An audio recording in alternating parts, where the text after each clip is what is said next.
आमीन। आइए प्रार्थना में जाएंगे।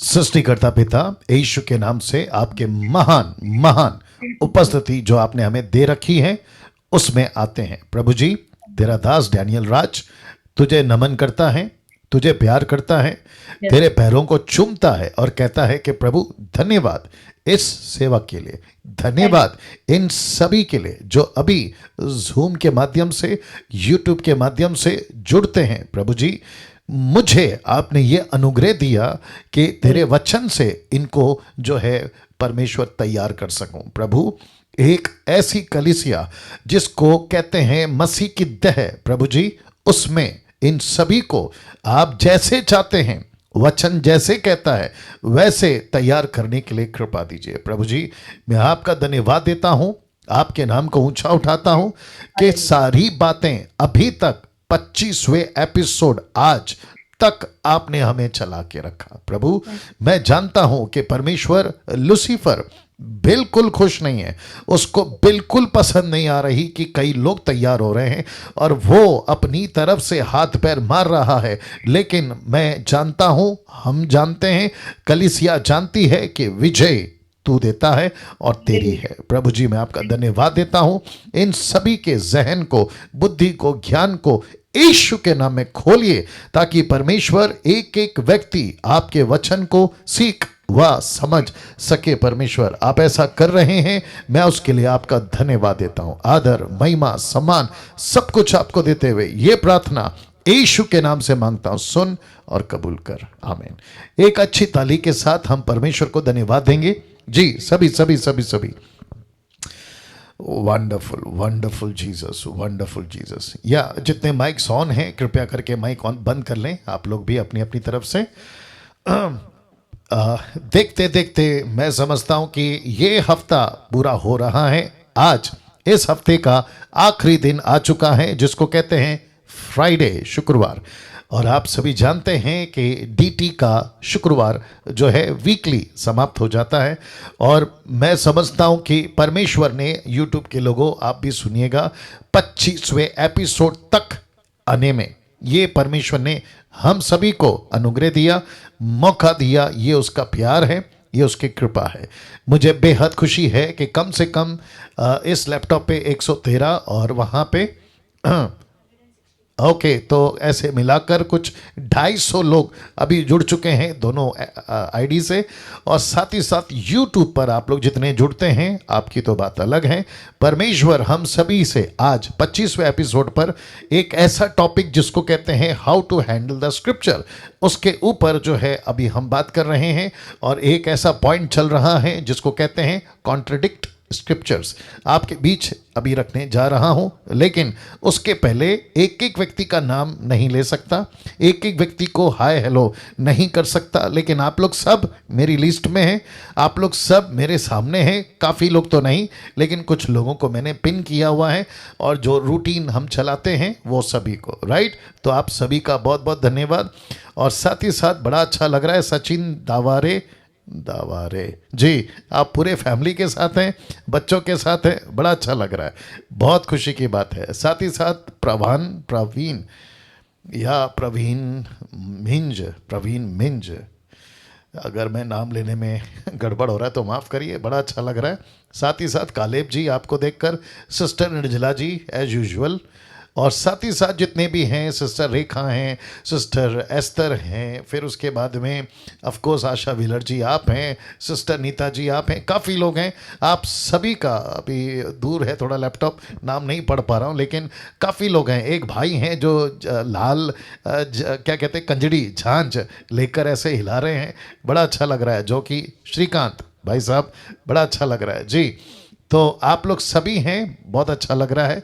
और मुझे अभी इजाज़त दीजिए कि मैं यहाँ से आज की जो स्टडी है उसको स्टार्ट कर सकूँ। 1.25 घंटा आपके बीच में अभी हम वक्त बिताएंगे। तो आपके बीच में एक टॉपिक चल रहा है, एक पॉइंट चल रहा है, जितने यूट्यूब पे हैं वो भी देख लें, कॉन्ट्रडिक्ट स्क्रिप्चर्स, जिसको कहते हैं वचन जो विरोधाभास है, एक दूसरे से मैच नहीं करता है। कॉन्ट्रडिक्ट का जो गूगल ट्रांसलेशन है वो है खंडन या खंडित, ऐसा कोई शब्द है। बट एनीवे कॉन्ट्रडिक्ट के साथ में चलेंगे, आप लोग सभी परिचित हैं। नाउ मैं जानता हूं कि कल बीता हुआ दिन और जब से इसको स्टार्ट किया है आप में से बहुत सारे लोग मुझे मैसेज किए हैं, कॉल किए हैं कि बहुत बहुत अद्भुत शिक्षाएं आपको मिल रही हैं। उसके लिए आप सभी का बहुत बहुत धन्यवाद जो आप लोग फीडबैक देते हैं। मैं समझता हूं कि अगर लीड होगा, अगुवाई होगी पवित्र आत्मा की ओर से, तो एक दिन सिर्फ हम आप सभी से जूम के ऊपर उसको फेसबुक और यूट्यूब पे लाइव करेंगे। आप सबकी गवाहियां लेंगे, टेस्टमनीज, कि कैसे आपने सीखा डीटी को जब समाप्ति का दिन आएगा उस टाइम पे, ठीक है ना। अगर ऐसा कुछ होता है तो आप लोग भी अपनी तरफ से बिल्कुल तैयार रहिएगा ना। मुझे अब इजाजत दीजिए कि इस एपिसोड या इस विषय को आज मैं समाप्त कर सकूं। तो कम से कम कल तक मैंने 6 कॉन्ट्रडिक्ट स्क्रिप्चर्स को सिखा चुका हूं। आज 7वां या 7th कॉन्ट्रडिक्ट स्क्रिप्चर का खुलासा करूंगा और ऐसे कम से कम 15 कॉन्ट्रडिक्ट स्क्रिप्चर्स हैं जिसको आज आपके बीच में रखूंगा। अगर 15 मैंने सेलेक्ट किए हैं तो इसका मतलब ये नहीं है कि टोटल बाइबल में सिर्फ 15 ही गड़बड़ियां हैं। जी नहीं, thousands let me repeat, thousands गड़बड़ है। दूसरे शब्दों में बहुत ऐसी बातें हैं जो डिटेक्टिव याद आ गया उसकी नजर से देखेंगे तो हजारों गलतियां उनको मिल जाएगी, लेकिन पवित्र आत्मा के चश्मे से, परमेश्वर के तरीके के चश्मे से अगर बाइबल को पढ़ेंगे तो कहीं कोई कॉन्ट्रडिक्ट नहीं है। यहां पे ताली बजनी चाहिए थी, राइट। तो आपके बीच में 7th कॉन्ट्रडिक्ट रखने जा रहा हूं क्योंकि आज बहुत बहुत बात करनी है, क्योंकि 15 ऐसे कॉन्सेप्ट आपको क्लियर करूंगा जिसको कॉन्ट्रडिक्ट कहते हैं ना। सबसे पहले मैंने कल कहा था मेरी गवाही, यीशु कहता है मेरी गवाही। अब आप सोच रहे होंगे मैंने फोटो का सहारा इसलिए लिया है ताकि आपको मैसेज से कनेक्ट कर सको। हम फोटो को नहीं मानते, किसी तस्वीर के पीछे नहीं जाते। बट आपको समझा दूं, जो क्योंकि यूट्यूब में कुछ बुद्धिजीव लोग हैं जिसको कहते हैं अधूरे ज्ञान और मिल्क ड्रिंकिंग क्रिश्चियंस, जो बात का पतंगड़ बनाते हैं। तो अभी से बता देता हूं, वो बात अलग है कि हाथी चले बाजार, आगे बोल दीजिए। ओके, तो वापस आते हैं। मेरी गवाही, यीशु ने एक जगह पे कहा, यूहन्ना की किताब 5:31 में। आप बाइबल पढ़ते पढ़ते, क्योंकि ये फेज 2 चल रहा है जिसको कहते हैं इन्वेस्ट, याद आ गया, जिसको कहते हैं गहरी शिक्षाएं। अब यहां से आपका लेवल चेंज हो रहा है, तो पढ़ते पढ़ते आपको यह वचन मिल सकता है जहां लिखा है यदि मैं आप ही अपनी गवाही दूं तो मेरी गवाही सच्ची नहीं है। ओ ओ ओ ओ ओ ऐसा पढ़ते वक्त कोई मुस्लिम, कोई हिंदू का पंडित यह प्रश्न उठा सकता है कि यीशु खुद कह रहा है कि मेरी विटनेस, मेरी गवाही सच्ची नहीं है। दूसरे एक और वचन है आपके बीच में रख रहा हूं जो कॉन्ट्रडिक्ट है, खंडन करता है। वो कहता है यूहन्ना 8:14 में, यीशु जी खुद कहते हैं यदि मैं अपनी गवाही आप देता हूं तो भी मेरी गवाही ठीक है। अब आपके बीच में दोनों रख दिया, एक कहता है सच्ची नहीं है, एक कहता है ठीक है। अब इसको कैसे समझे?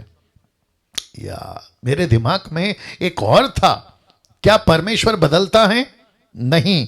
क्या परमेश्वर भोले हुए को चेंज करता है? नहीं। लेकिन कई बार बाइबल के अंदर आपको ऐसा मिलेगा कि परमेश्वर ने कहा मैं ऐसा करूंगा, लेकिन बाद में नहीं किया। मूसा अब्राहम से कहा बच्चे को बलि कर, लेकिन बाद में कहा नहीं करना। फिर कहता है मैं इस्राएलियों को नाश कर दूंगा। फिर मूसा आता है, कहता है कि प्रभु माफ करो, तो प्रभु कहता है अब मैं नहीं करूंगा, मनुष्य को बनाकर पछताता हूं। ऐसे बहुत सारे स्टेटमेंट्स हैं। अगर मैं उसको रखता तो मैं समझता हूं कि मेरे को 3 महीना तो सिर्फ कॉन्ट्रडिक्ट को ही सुलह करने में चला जाता। लेकिन इसको क्या कहते हैं पता है? परमेश्वर का चरित्र अलग है, परमेश्वर का काम अलग है।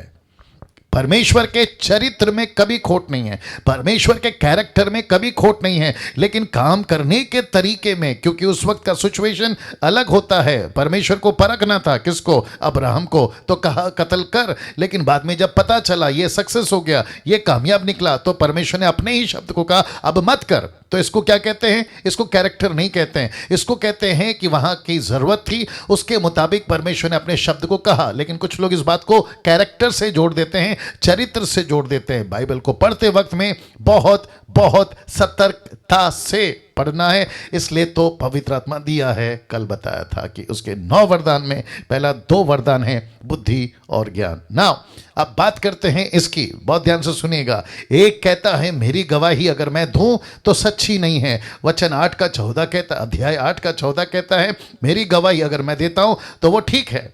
अब ये कॉन्ट्रडिक्ट है, एक वचन दूसरे वचन का खंडन है। इसको कैसे समझे? तो 8 का 14 आपने पढ़ा, लेकिन उसी 8 का 17 क्या कहता है देखो। सब लोग तैयार हैं? कहता है, बहुत ध्यान से सुनिएगा, कहता है और तुम्हारी व्यवस्था में भी लिखा है कि यदि 2 जनों की गवाही मिलकर ठीक होती है। अगर किसी एक बात को 2 लोग कहते हैं तो वो गवाही क्या होती है? ठीक होती है। जिसके चलते यीशु ने कहा कि अगर मैं खुद अपनी गवाही देता हूं तो मेरी गवाही क्या है? ठीक है। तो यीशु की गवाही को 2 नहीं, कम से कम हजारों, लेकिन 3 रख रहा हूं। एक है जॉन द बैप्टिस्ट, दूसरा है गॉड द फादर, तीसरा है होली स्पिरिट खुद। इन सभी लोगों ने यीशु की गवाही दी थी। तो इसका मतलब है यीशु कहता है, अब समझोगे, यीशु कहता है 8 का 14 में यदि मैं अपनी गवाही आप देता हूं तो भी मेरी गवाही ठीक है। क्यों? क्योंकि मेरी गवाही 3 लोग ऑलरेडी दे चुके हैं। वाह! तो इसको कहते हैं दूध का दूध आगे बोल दीजिए, पानी का पानी। तो कभी कभी जब हम बाहर के लोगों को देखिए, एक और चीज बता देता हूं, आप लोग सब तैयार हैं? नेगेटिव मनुष्य के दिमाग में सट करके घुस जाती है, यस और नो।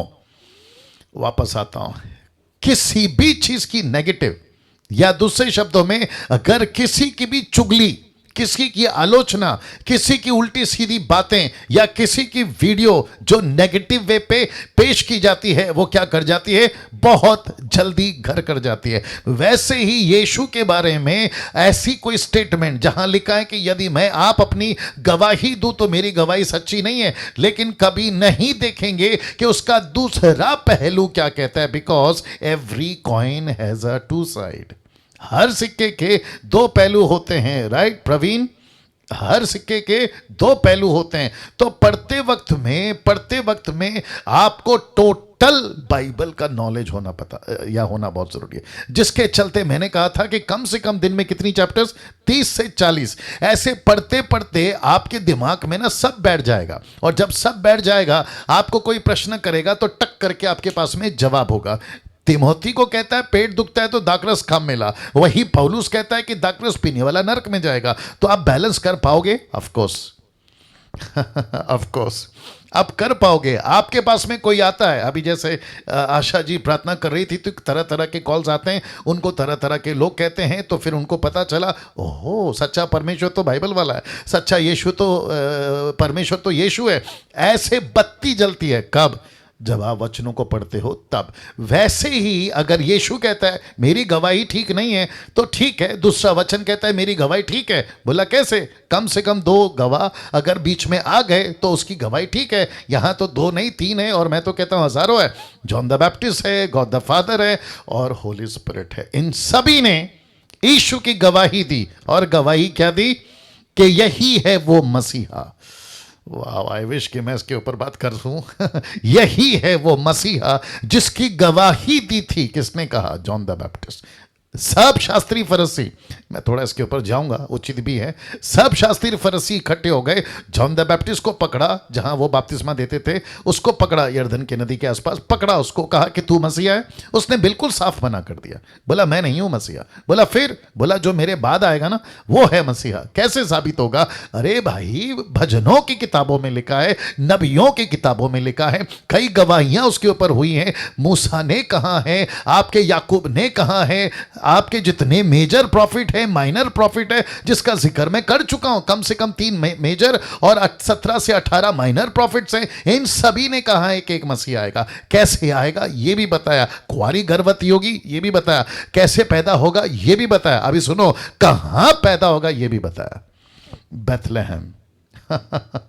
जिसको क्रिसमस के टाइम पे सभी लोग प्रचार करते हैं, लेकिन हिस्ट्री देखिए कितनी लंबी है, रिकॉर्ड देखो कितना लंबा चौड़ा है। सुनो सुनो और एक बोलता हूं, अच्छा लगेगा। कोई मूर्ख टाइप का कहीं से, चाइना से, कोरिया से, या फिर भारत से, अमेरिका से, अफ्रीका से आकर खड़ा हो जाए और कहे कि मैं हूं मसीहा, तो उसको कैसे जांचें? उसकी पूरी बैकग्राउंड, जो कि कल आई थिंक बताया था, या कल बताया था, जियोनोलॉजी, उसकी वंशावली, कोई भी ऐरा गहरा उठकर अपने आप को मसीहा घोषित करेगा। ठीक है भाई, तेरे को मसीहा मान लेते हैं, लेकिन तू हमको कुछ सवालों का जवाब दे। अगर वो उसमें फिट नहीं बैठता है तो उसको नमस्ते। ये कब होगा? इसलिए यीशु ने क्या कहा, बहुत ध्यान से सुनना, मैंने नहीं रखा है, बस पवित्र आत्मा लीड कर रहा है इसलिए बात कर रहा हूं। यीशु ने क्या कहा पता है? मत्ती 24वें अध्याय में उसने कहा कि ऐसा होगा कि शहर शहर, गली गली, नगर नगर, जंगल जंगल, ऐसा कहा जाएगा, जिसको कहते हैं रूमर्स, जिसको कहते हैं अफवाह। क्या होगा? मसीह यहां है, मसीह वहां है, यीशु यहां है, यीशु वहां है। तो यीशु ने क्या कहा? उसका विश्वास करके उसके पीछे नहीं चले जाना। क्यों? क्योंकि आपको सब कुछ पता होना जरूरी है कि हम किसी को अगर मसीहा कहते हैं, जिसको यीशु खुद कहता है मैं तो मेरी गवाही देता हूं, अगर मेरी गवाही मैं देता हूं तो ठीक है। क्योंकि कुछ लोग कहते थे आप अपनी गवाही दे रहे हैं, तो यीशु ने कहा ठीक है, मेरी गवाही सच्ची नहीं है लेकिन मेरी गवाही ठीक है। बोला कैसे? मेरी गवाही देने वाले इतने लोग हैं, क्या बात करते हो? कम से कम हजारों की तादाद में मेरी गवाही है। मैं खुद को मसीहा कह रहा हूं तो मैं मसीह हूं। Come on get ready. मैं मसीह हूं इसलिए कह रहा हूं, मैं यीशु हूं इसलिए कह रहा हूं। मेरा रिकॉर्ड है, जाके चेक करो, यहूदियों का रिकॉर्ड है, आपके इजरायलियों का रिकॉर्ड है। और इसी की वजह से परमेश्वर को पता था, किसको? एलोहिम को, कि ऐसा होगा आगे जाके कि बहुत सारे मसीह खड़े होंगे। शास्त्री फरीसी सवाल उठाएंगे, लेकिन यीशु के पास में पूरी की पूरी डेटा समझते, पूरा का पूरा डेटा था कि मुझे प्रूफ करके बताओ कि मैं गलत हूं। नहीं कर पाए। Can you believe that? नहीं कर पाए। पिलातुस का कोट हो, हेरोदेस का कोट हो, हन्ना महायाजक का कोट हो, या फिर जितने भी महायाजक थे उन दिनों के अंदर, उन सब का कोट हो, Yeshu Masih was not guilty. He was not guilty. क्या बात है, ही वॉज नॉट गिल्टी। एक ने भी नहीं कहा कि इसमें कोई गुनाह है। यहां तक कि पिलातुस का माथा खराब हो गया। पिलातुस कहता है आप अगर कहो तो मैं आपको अभी फ्री कर दूंगा। तो यीशु ने क्या कहा पता है? ए बाबा, मेरा फैसला यहां से नहीं आता है, मेरा फैसला वहां से आता है। क्या बात है, क्या बात है, कैसा लग रहा है? या सी, मैं क्या करूं, मैं ये पॉइंट से आगे नहीं जा पा रहा हूं कि मेरी गवाही ठीक है। मेरे को बड़ा अच्छा लगा ये पॉइंट। यीशु कहता है इस पृथ्वी के ऊपर, मैं थोड़ा सा अपने मुंबई स्टाइल में आ जाता हूं, किसी में दम नहीं है ऐसा कह सके कि मैं परमेश्वर हूं। किसी में दम नहीं है ये कह सके कि मैं मसीहा हूं। सिर्फ यीशु कह सकता है कि I am the way and the truth and the life. सिर्फ यीशु कह सकता है। क्यों? क्योंकि यीशु का रिकॉर्ड है, यीशु के पीछे पूरी की पूरी वंशावली है। आई विश कि मैं वहां जा पाता, लेकिन नहीं जा पा रहा हूं क्योंकि बहुत सारा आगे बात करना है। तो अभी आपके दिमाग में, या थैंक यू निर्जला जी, आपके दिमाग में एक बात को फिट करके रखो, या अपनी पीठ थपथपा लो कि आप जिस ट्रैक पे हो, 100 का नहीं, 1000 का नहीं, लाखों, करोड़ों, मिलियन, बिलियन प्रतिशत आप सही ट्रैक पे हैं। आप सही ट्रैक पे हैं। किसी भी तरह का कोई डॉक्ट्रिन, क्या कोई किताब, कोई संत, कोई महात्मा, किसी प्रकार का कोई प्रॉफिट आकर अभी इस कम से कम 6000 साल के हिस्ट्री को जो मसीहा की गवाही देता है, इसको आकर खंडन नहीं कर सकता। और दम भी नहीं है, और दम भी नहीं है और दम भी नहीं है। या मेरा संडे का अप्रैल 4 है संडे। कौन सा संडे? मेरे को डेट, मैं, किसी ने मुझे अप्रोच किया है छत्तीसगढ़ से कि उनके पेज से मैं आऊं, और साथ ही साथ जो अप्रैल जो आ रहा है ना, ये कब आ रहा है? वही डेट क्या है? मैंने वही तो पूछा ना।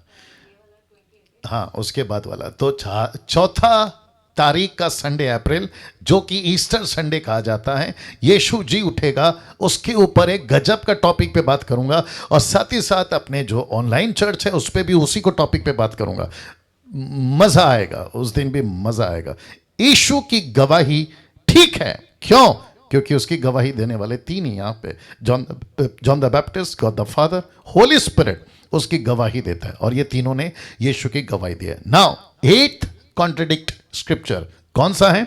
ये भी इंटरेस्टिंग है, रखने जा रहा हूं। एक तरफ है दाऊद राजा और दूसरी तरफ है पवित्र आत्मा। मुझे नहीं पता कि आपने कभी इस वचन को पढ़ा या नहीं पढ़ा, लेकिन अब आपके बीच में रख रहा हूं। साथ ही साथ जितने YouTube पे हैं, मैं आपसे रिक्वेस्ट करता हूं, आप लोग जब वीडियोस को देखते हो, मेरी खास करके मैं रिक्वेस्ट करता हूं कि जितना हो सकता है शेयर करिए, दूसरों तक को प्रमोट करिए, सब्सक्राइब करने की बात करिए। और वो इसलिए है क्योंकि बहुत कम लोग हैं जो इस तरीके के परमेश्वर के कार्य को लेकर चल रहे हैं और मैं चाहता हूं कि मार्केट के अंदर ये बातें फैले, उसके लिए आपका सहयोग चाहिए। तो एक तरफ है राजा दाऊद और दूसरा तरफ है पवित्र आत्मा। आइए सबसे पहले राजा दाऊद और पवित्र आत्मा का कॉन्सेप्ट आपको मैं समझा देता हूं इस वचन के वसीले से। भजन संहिता 95 को हिंदी में 95, आई होप सो, 8 से 11 तक में क्या लिखा है, आइए देखते हैं। लिखा है, अपना अपना हृदय ऐसा कठोर मत करो जैसा मरीबा में व मस्सा के दिन जंगल में हुआ, जब तुम्हारे पुरखाओं ने मुझे परखा, उन्होंने मुझको जांचा, मेरे कामों को भी देखा। 40 वर्ष तक मैं उस पीढ़ी के लोगों से रूठा रहा। याद आ गया किसकी बात हो रही है? और मैंने कहा, ये तो भरमाने वाले मन के हैं और इन्होंने मेरे मार्गों को नहीं पहचाना। इस कारण मैंने क्रोध में आकर शपथ खाई कि ये मेरे विश्राम स्थान में कभी प्रवेश करने ना पाएंगे। इसी को हूबहू पौलुस, अगर इसका लेखक है इस पुस्तक का, जिसको कहते हैं इब्रानियों, जो कि 99.9% वही है, कहता है 3 अध्याय वचन 7 से 11 में क्या कहता है, देखिए। जैसा पवित्र आत्मा कहता है, मैं पहले पढ़वा देता हूं। कहता है, यदि आज तुम उसका शब्द सुनो तो अपने मन को कठोर ना करो, जैसा कि क्रोध दिलाने के समय परीक्षा के दिन जंगल में किया, जहां तुम्हारे बाप दादों ने जांच कर परखा, 40 वर्ष तक मेरे काम देखे। इस कारण मैं उस समय के लोगों से रूठा रहा और कहा कि इनके मन सदा भटकते रहते हैं, उन्होंने मेरे मार्गों को नहीं पहचाना। तब मैंने क्रोध में आकर कहा, शपथ खाई कि वे मेरे विश्राम में प्रवेश ना करेंगे। अब यहां पर कॉन्ट्रडिक्ट क्या है, जिसके चलते मैंने ये फोटो आपके बीच में रखा। कॉन्ट्रडिक्ट क्या है मैं आपको बताता हूं। जैसा भजन संहिता 91, इसको भी रख देता हूं, और इब्रानियों 3।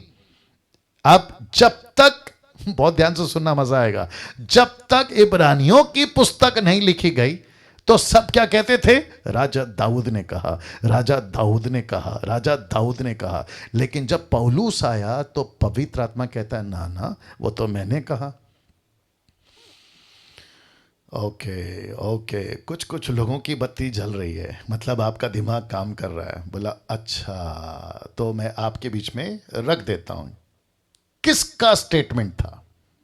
किसका स्टेटमेंट था? राजा दाऊद का था या पवित्र आत्मा का था? तो पवित्र आत्मा का था। इसको समझने के लिए कम से कम 2000 साल लग गए। अगर पौलुस इब्रानियों के किताब 3 का 7 से नहीं लिखता, रख देता हूं, नहीं लिखता, जो कि लिखा है, देखो, पवित्र आत्मा कहता है, नॉट दाऊद कहता है। तो इसका मतलब क्या है? स्टेटमेंट किसका है? वापस रख दे रहा हूं, स्टेटमेंट किसका है?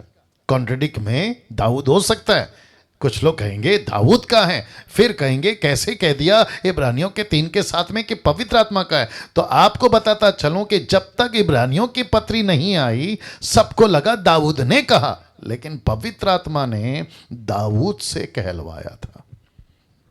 यही है ना कॉन्सेप्ट। तो किसने कहलवाया?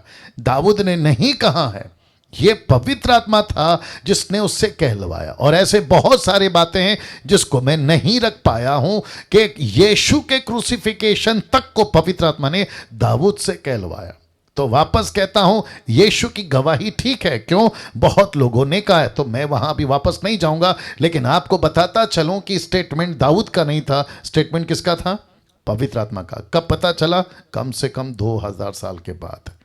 ऐसे बहुत सारे स्टेटमेंट्स हैं। आप जब भी बाइबल को भविष्य में पढ़ते हैं या खुद सिखाते हैं तो कम से कम एक बार सोच लेना ये स्टेटमेंट किसका है या कैसे है। सारी चीजें आपको बताता चला रहा हूं। Now 9th contradict scripture. अब इसको कहते हैं नंबरों का खेल, आंकड़ा, नंबर्स का, ठीक है ना। कैसे हैं आपको बता देता हूं। दूसरा राजा 24 का 8, 2 किंग 24:8 लिखा है, जब यहोयाकीन राज्य करने लगा तब वह 18 वर्ष का था। कितना? 18। अभी इसी को दूसरा इतिहास 36 का 9 क्या कहता है? जब यहोयाकीन राज्य करने लगा तब वो 8 वर्ष का था। ओ ओ ओ ओ ओ ओ ओ अब आया बात समझ में? ऐसे पढ़ते वक्त में आपको भी मिलता है, और जब आपको मिलता है तो आपका माथा खराब होता है।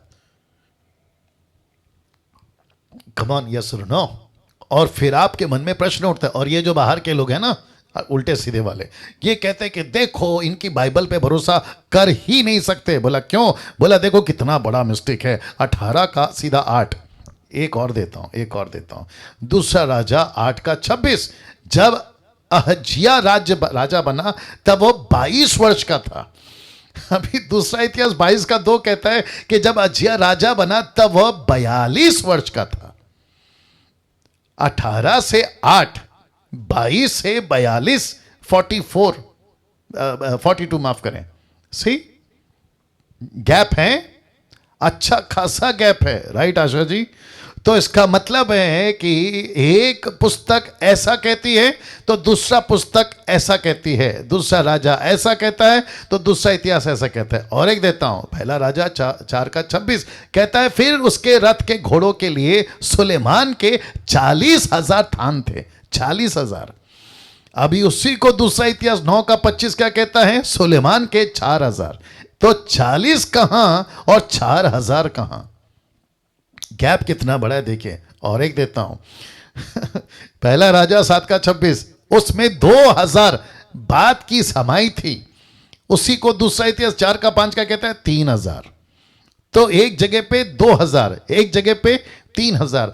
अब आपके मन में प्रश्न उठ रहा होगा कि पास्टर डैनियल ये गड़बड़ क्या है? तो सबसे पहली चीज आपको बता दूं कि इसको लिखने वाला, हिस्ट्री को लिखने वाला, और जब ये लिख रहे थे रिपीटेड अपने अपने कल्चर के हिसाब से, अपने अपने लैंग्वेज के हिसाब से, आप सभी को पता है कि बहुत सारे लैंग्वेजेस में बाइबल को तर्जुमा किया है, इंटरप्रेट किया है। तो जब परमेश्वर कह रहा था और जब मनुष्य लिख रहा था तो मनुष्य की लिखाई में गड़बड़ हो सकता है। आगे बोल दीजिए, परमेश्वर की लिखाई में कभी गड़बड़ नहीं हो सकता है। You got the point? राजा दाऊद अगर पहले सैमुएल में राजा बना 17वें अध्याय में, तो उसको अगर कोई कहता है पहले इतिहास दूसरे इतिहास में, तो वो लेखक का प्रॉब्लम है, परमेश्वर का प्रॉब्लम नहीं है। Okay, you got the point? मैं फिर कहता हूं, किसने क्या लिखा है उसकी कॉपी करके, ये उसका प्रॉब्लम है। गिनती में प्रॉब्लम होता है, रोमन्स लेटर का अलग लिखाई होता है, ग्रीक लेटर्स का नंबर्स का अलग लिखाई होता है, हिब्रू के नंबर्स का अलग लिखाई होता है, इंग्लिश के नंबर्स का अलग लिखाई होता है। उसके बहस में अगर हम पढ़ेंगे माथा पक्का खराब होगा। लेकिन दिमाग में फिक्स कर लो कि अगर पहली बार अगर परमेश्वर ने बोला है उसमें कभी गड़बड़ नहीं हो सकता। अगर परमेश्वर ने 40 कहा है तो वो 4 कभी नहीं होगा। अगर 2,000 कहा है तो वो 3,000 कभी नहीं होगा। You got the point? तो हम किसको लेके चलेंगे? फर्स्ट, पहली वाली। अगर राजा दाऊद था तो राजा दाऊद था, उसके बारे में जितनी बातें लिखी हैं वो परमेश्वर की ओर से हैं, तो उसमें कोई फेरबदल नहीं हो सकता। लेकिन उसको कॉपी करके अगर इतिहास की पुस्तक में, जो कि इतिहास का ही पुस्तक है जिसको इंग्लिश में कहते हैं क्रॉनिकल्स, तो उसमें 19-20 हो सकता है, उसको हम लेकर बात नहीं करेंगे। बात करना है तो पहले राजा की बात करो, बात करना है तो पहले सैमुएल की बात करो, जो फर्स्ट घटा है उसकी बात करो। हम एग्री करते हैं। Is that right? कैसा लग रहा है? तो इसको कहते हैं दूध का दूध, पानी का पानी। तो कॉन्ट्रडिक्ट कहाँ है? कहीं पे भी नहीं है।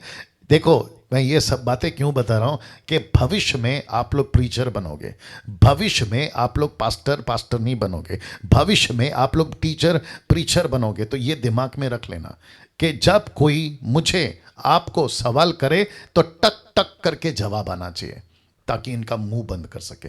आते हैं 10th कॉन्ट्रडिक्ट स्क्रिप्चर पे। आइए देखते क्या है, और ये भी बहुत मजेदार है।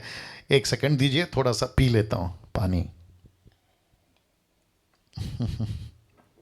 जी, आते हैं 10th कॉन्ट्रडिक्ट स्क्रिप्चर पे। इसको कहते हैं पीस कॉन्सेप्ट। कौन सा कॉन्सेप्ट? Peace concept. शांति, मसीह समाज शांति का, आगे बोल दीजिए, प्रतीक है। अब इसकी बजेगी बैंड। कैसे बताता हूं मेरी भाषा को बर्दाश्त करिए। कहते हैं कि, अच्छा मैंने कबूतर क्यों डाला मैं वो भी बता दूं, क्योंकि सफेद कबूतर किसका प्रतीक है? जी, शांति का। Is that right? तो जिसके चलते बहुत सारे लोग कहते हैं कि मसीह जो समाज है वो शांति का प्रतीक है। बोला कैसे? आइए बताते हैं, कुछ वचन रखता हूं। सबसे पहले लूका 2:14 क्या कहता है? देखिए, लूक 2:14 कहता है, आकाश में परमेश्वर की महिमा, कौन? स्वर्गदूत, पृथ्वी पर उन मनुष्यों में जिनसे वह प्रसन्न होता है। क्या रहे? जोर से, शांति। शांति, पीस। मैसेज क्या था ऊपर से? शांति का। यीशु क्या बोलकर पैदा हुआ? पृथ्वी पे शांति हो। Can you believe this? Catholic वालों ने शांति का प्रचार किया, कैरिस्मेटिक वालों ने शांति का प्रचार किया, मेनलाइन चर्च वालों ने शांति का प्रचार किया। सदियों बीत गई हैं, शांति शांति शांति, और मैं इसके खिलाफ नहीं हूं। लेकिन जब रखूंगा ना तो जोर का झटका, आगे बोल दीजिए, धीरे से लगेगा। जोर का झटका धीरे से लगेगा। या ये कौन है? संगीता मिंज। संगीता मिंज, थोड़ा हरकत करो, कुछ करो। ऐसा लगता है कि हाँ, कुछ हरकत करिए, कुछ करना कुछ करिए, हाथ हिलाओ, रिस्पॉन्स दो, कुछ ना कुछ करो। ओके, वापस आते हैं। अभी वहाँ पे कितने लोग हैं टोटल? 172, वही 350। ओके, यूट्यूब के लोगों ध्यान से सुनिएगा। आकाश में परमेश्वर की महिमा, पृथ्वी पर उन मनुष्यों में जिनसे वो प्रसन्न है, शांति हो। इसी का 14 का 27 यीशु जी के मुंह से क्या निकला? मैं तुम्हें शांति दिए जाता हूं, अपनी शांति तुम्हें देता हूं। अब देखो, वचन का एक टुकड़ा उठाकर कैसे डॉक्ट्रिन बनती है, जान दीजिएगा। अभी प्रेरितों की किताब में आपके जो पौलुस भाई हैं वो भी क्या माफ करें, पतरस भाई हैं, वो क्या कहते? देखो, कहते जो वचन उसने इजरायलियों के पास भेजा, जबकि उसने यीशु मसीह के द्वारा जो सबका प्रभु है, शांति का सुसमाचार सुनाया। Is that right? या अविश्वासियों को हम कौन सा संदेश सुनाते हैं? शांति का। क्योंकि समाज में गड़बड़ है, समाज में बेचैनी है, समाज पूरी तरह से उथल पुथल है। तो ऐसे टाइम पे मसीह लोग कौन सा संदेश लेके जाते हैं? एक साथ, शांति का। ये बिब्लिकल है, ये वचन में है, और इसी का हम प्रचार करते हैं। लेकिन आइए तैयार हो जाइए। अब कॉन्ट्रडिक्ट देखो क्या है। मत्ती की किताब उसका 10 का 34 यीशु जी के मुंह से निकला हुआ शब्द। वो कहते हैं, ये ना समझो कि मैं पृथ्वी पर मेल मिलाप करने को आया हूं। मैं मेल मिलाप को नहीं, ब्रैकेट में पीस, क्योंकि इंग्लिश में पीस लिखा है, मैं तो तलवार चलाने आया हूं। अरे बाप रे, सचिन भाई, सचिन दावरे जी, आप लोग पूरा फैमिली बैठ के देख रहे हैं। देखो क्या गजब का लिखा है। एक तरफ कहते हैं कि प्रभु शांति लाता है, दूसरी तरफ प्रभु खुद कहता है कि मैं शांति नहीं, मैं तो, आगे बोल दीजिए, तलवार चलाने आया हूं। राइट? कालेब जी झारखंड से, या राम प्रकाश जी, या तो इसका मतलब है, अब इसको कैसे समझें? ये तो अभी ये जो बाहर के लोग हैं, ये तो हम पे पक्का सवाल उठाएंगे। तो इसका जवाब कैसे देंगे? बहुत ध्यान से सुनिएगा, मैं कनेक्शन दे रहा हूं, और बिल्कुल निश्चिंत रह के बैठना, क्योंकि आपके लिए जो ये बावर्ची है जिसका नाम डैनियल है ना, ये आपके लिए अच्छा अच्छा खाना बना के लाता है ताकि आप लोग भरपेट खा सको। ठीक है ना? मैं दे रहा हूं, कोई चिंता की बात नहीं है। आपको मसीह मंथन के प्लेटफॉर्म से ऐसी ही बातें मिलेगी जिसको कहते हैं खरी शिक्षाएं। ठीक है ना? तो यीशु के इस वचन को अब कैसे जस्टिफाई करें, और इन सभी वचनों को कैसे जस्टिफाई करें? देखो, फिर कहता हूं, ये तो पक्की बात है कि सुसमाचार शांति का है। यीशु का प्रचार में शांति की बातें हैं। यीशु ने कहा, मैं अपनी शांति दिए जाता हूं। लेकिन यीशु जी ये क्या बोल बैठे जो कॉन्ट्रडिक्ट हो गया? रखता हूं, ये ना समझो कि मैं पृथ्वी पर मेल मिलाप करने आया हूं। मैं मिलाप करने को नहीं, शांति, पीस, पर तलवार चलाने आया हूं। यीशु की वजह से तलवारें चलेंगी। यीशु तलवार नहीं चलाएगा, यीशु की वजह से तलवारें चलेंगी।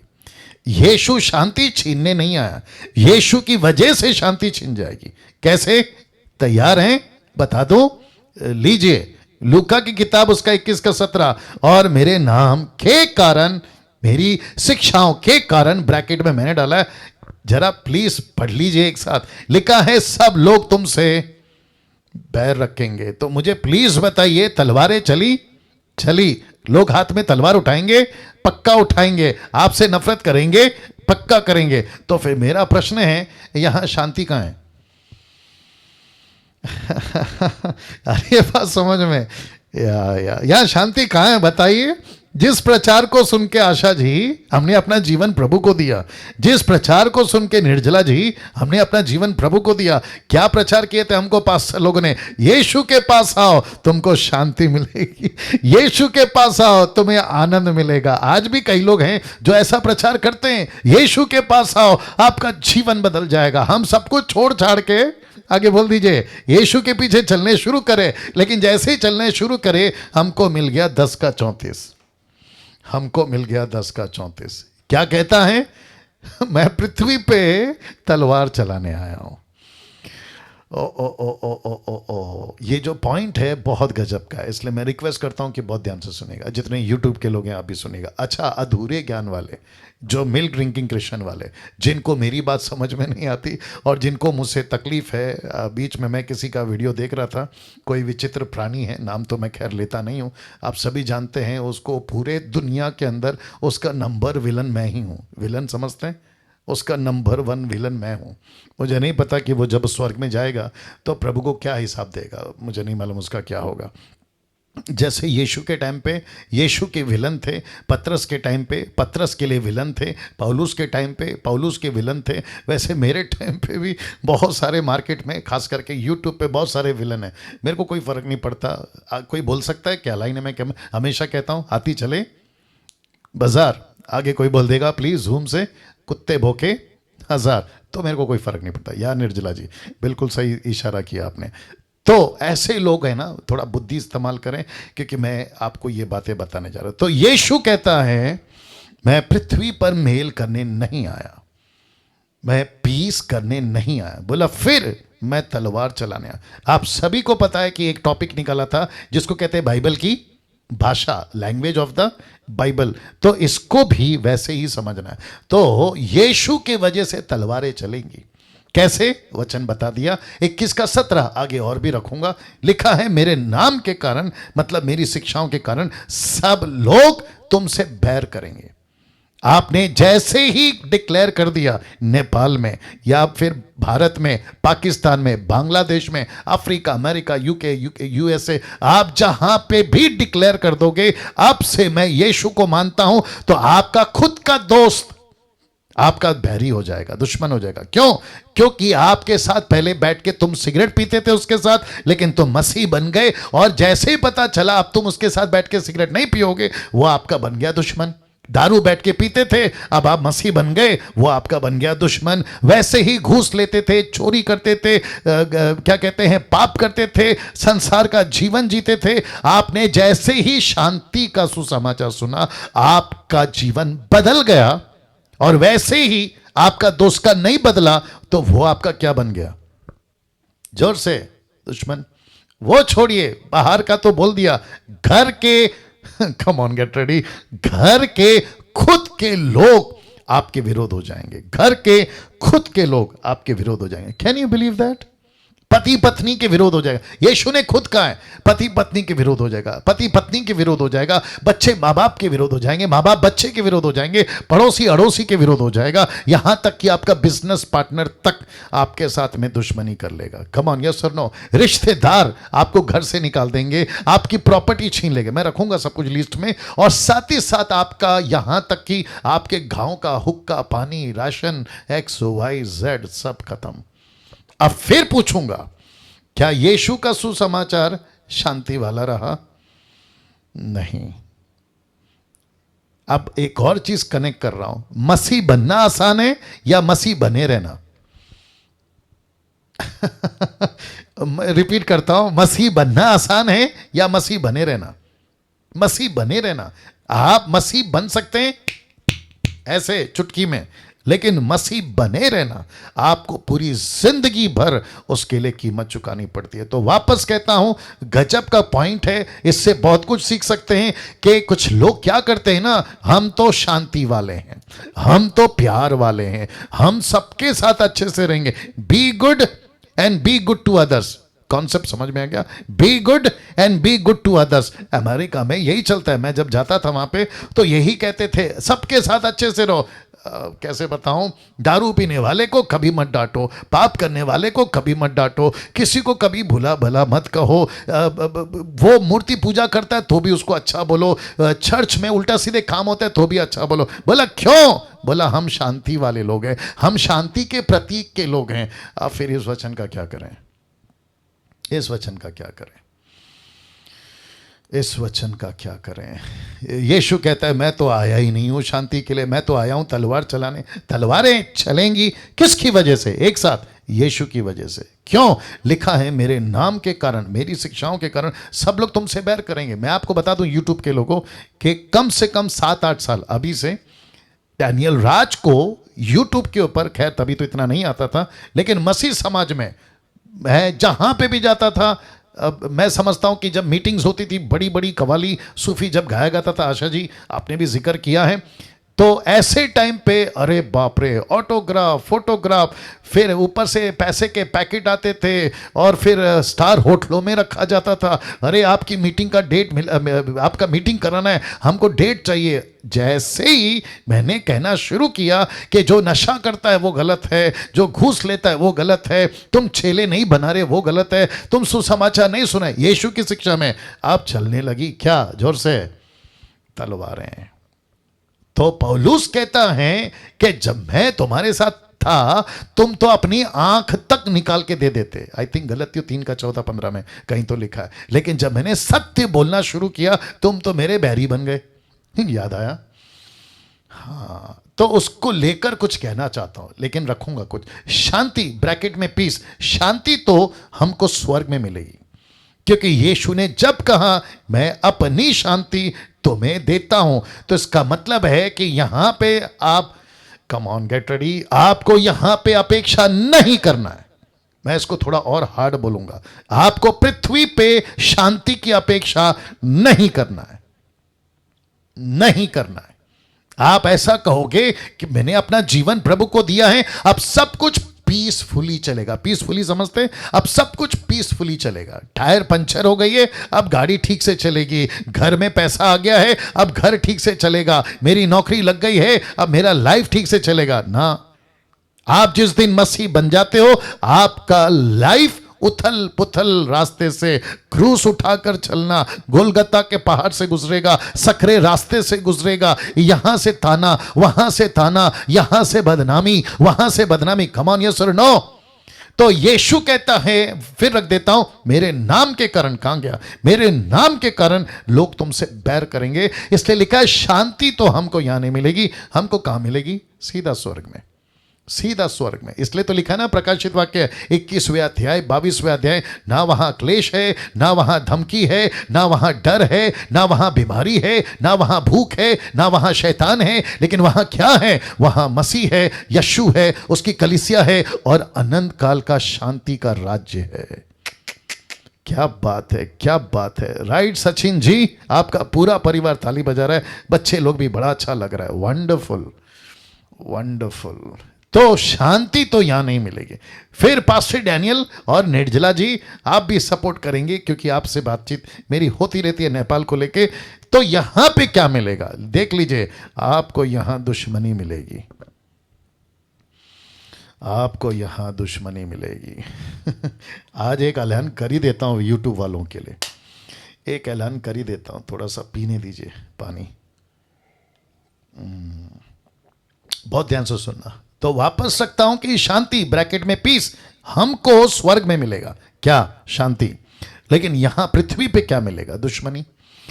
तो YouTube पर, Facebook पर, सोशल मीडिया पर, साथ ही साथ चर्च के पुलपिट से, मसीह समाज में, सोसाइटी में, जिसको क्रिश्चियन कम्युनिटी कहते हैं, जो भी कोई अगर सहमत है तो हाथ दिखा देना, ऐसा वाला। अगर नहीं है तो कोई बात नहीं। फिर रिपीट करता हूं, YouTube, सोशल मीडिया, फेसबुक, आपका चर्च पुलपिट, आपका क्रिश्चियन कम्युनिटी पे आप जैसे ही यीशु की सच्ची शिक्षा पे चलना शुरू करोगे, आपके दुश्मन तैयार।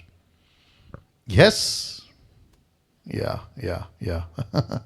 ये तो पक्की बात है, ये तो पक्की बात है। मैं हमेशा एक एग्जांपल देता हूं। दो तरह की गाड़ी है, एक है शोरूम की गाड़ी और दूसरी है सड़क की गाड़ी। कंपनी एक ही है, मारुति, होंडा, क्या कहते हैं, महिंद्रा, मर्चुडीज, ऑडी, BMW, एक ही कंपनी की है। लेकिन दोनों गाड़ी में फर्क क्यों है पता है? शोरूम की गाड़ी में आपको एक भी खरोच नहीं मिलेगा, एक भी डेंट नहीं मिलेगा, एक भी प्रकार का गड़बड़ी नहीं, गंदगी नहीं मिलेगी। लेकिन वही कंपनी की गाड़ी जब सड़क पे चलने लगती है, आगे बोल दीजिए, आपको 50 गंदगी, 50 डेंट, 50 खरोच आपको सब मिल जाएगा। क्यों? क्योंकि वो गाड़ी शोरूम में है, क्योंकि वो किसी को कुछ नहीं बोलती। वैसे ही हम क्रिश्चियंस जब सड़क पे आ जाते हैं ना काम करने के लिए, जब हम खुल के आ जाते हैं ना काम करने के लिए, क्या करूं कभी कभी मुझे ऐसा लगता है कहीं मैंने गलती तो नहीं कर दी मसीह बन के। कभी कभी ऐसा लगता है मैंने गलती तो नहीं कर दी बाइबल टीचर बन के। कभी कभी, अभी आशा जी प्रार्थना कर रही थी, एक टाइम था हम डैनियल राज को जानते थे, लेकिन अभी का डैनियल राज अलग है। एग्री करता हूँ। मुझे कभी कभी ऐसा लगता है यार, अच्छा खासा घर पे बैठो, भजिया खाओ, चाय कॉफ़ी पियो और फैमिली के साथ में पिकनिक जाके आओ। कभी कभी ऐसा लगता है, लेकिन फिर पता चलता है कि मसीह बने क्यों? इसलिए तो बने। अगर ऐसा ही जीवन जीना था तो मैं समझता हूं कि हम शोरूम के गाड़ी बन के आराम से अंदर रहते, कोई डेंट नहीं, कोई खरोच नहीं, चुपचाप बैठे रहो। लेकिन जैसे ही यीशु की बातें करना शुरू करो, सफेद को सफेद बोलना शुरू करो, काले को काला बोलना शुरू करो। सफेद को सफेद बोलते तो वो अच्छा है, काले को काला बोलते तो गलत है।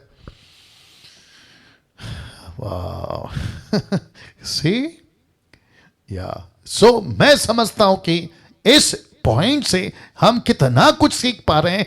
पर वापस कहता हूं, स्वर्ग में मिलेगी शांति, लेकिन यहां पे मिलेगी दुश्मनी। कुछ वचन रख रहा हूं, बहुत ध्यान से देखिएगा। तो मैं आशा करता हूं कि आप लोग सभी सुन रहे हैं, फोकस करेंगे। पहला यूहन्ना 16:2 देखिए क्या लिखा है। लिखा है, वे तुम्हें आराधनालयों से निकाल देंगे। कौन? उस वक्त के इजरायली, उस वक्त के यहूदी, आज के 21वीं सदी के so called denominations, so called church आपको चर्च से निकाल देंगे, आपको आपके आराधनालय से निकाल देंगे, आपको आपके घर से, कम ऑन, निकाल देंगे।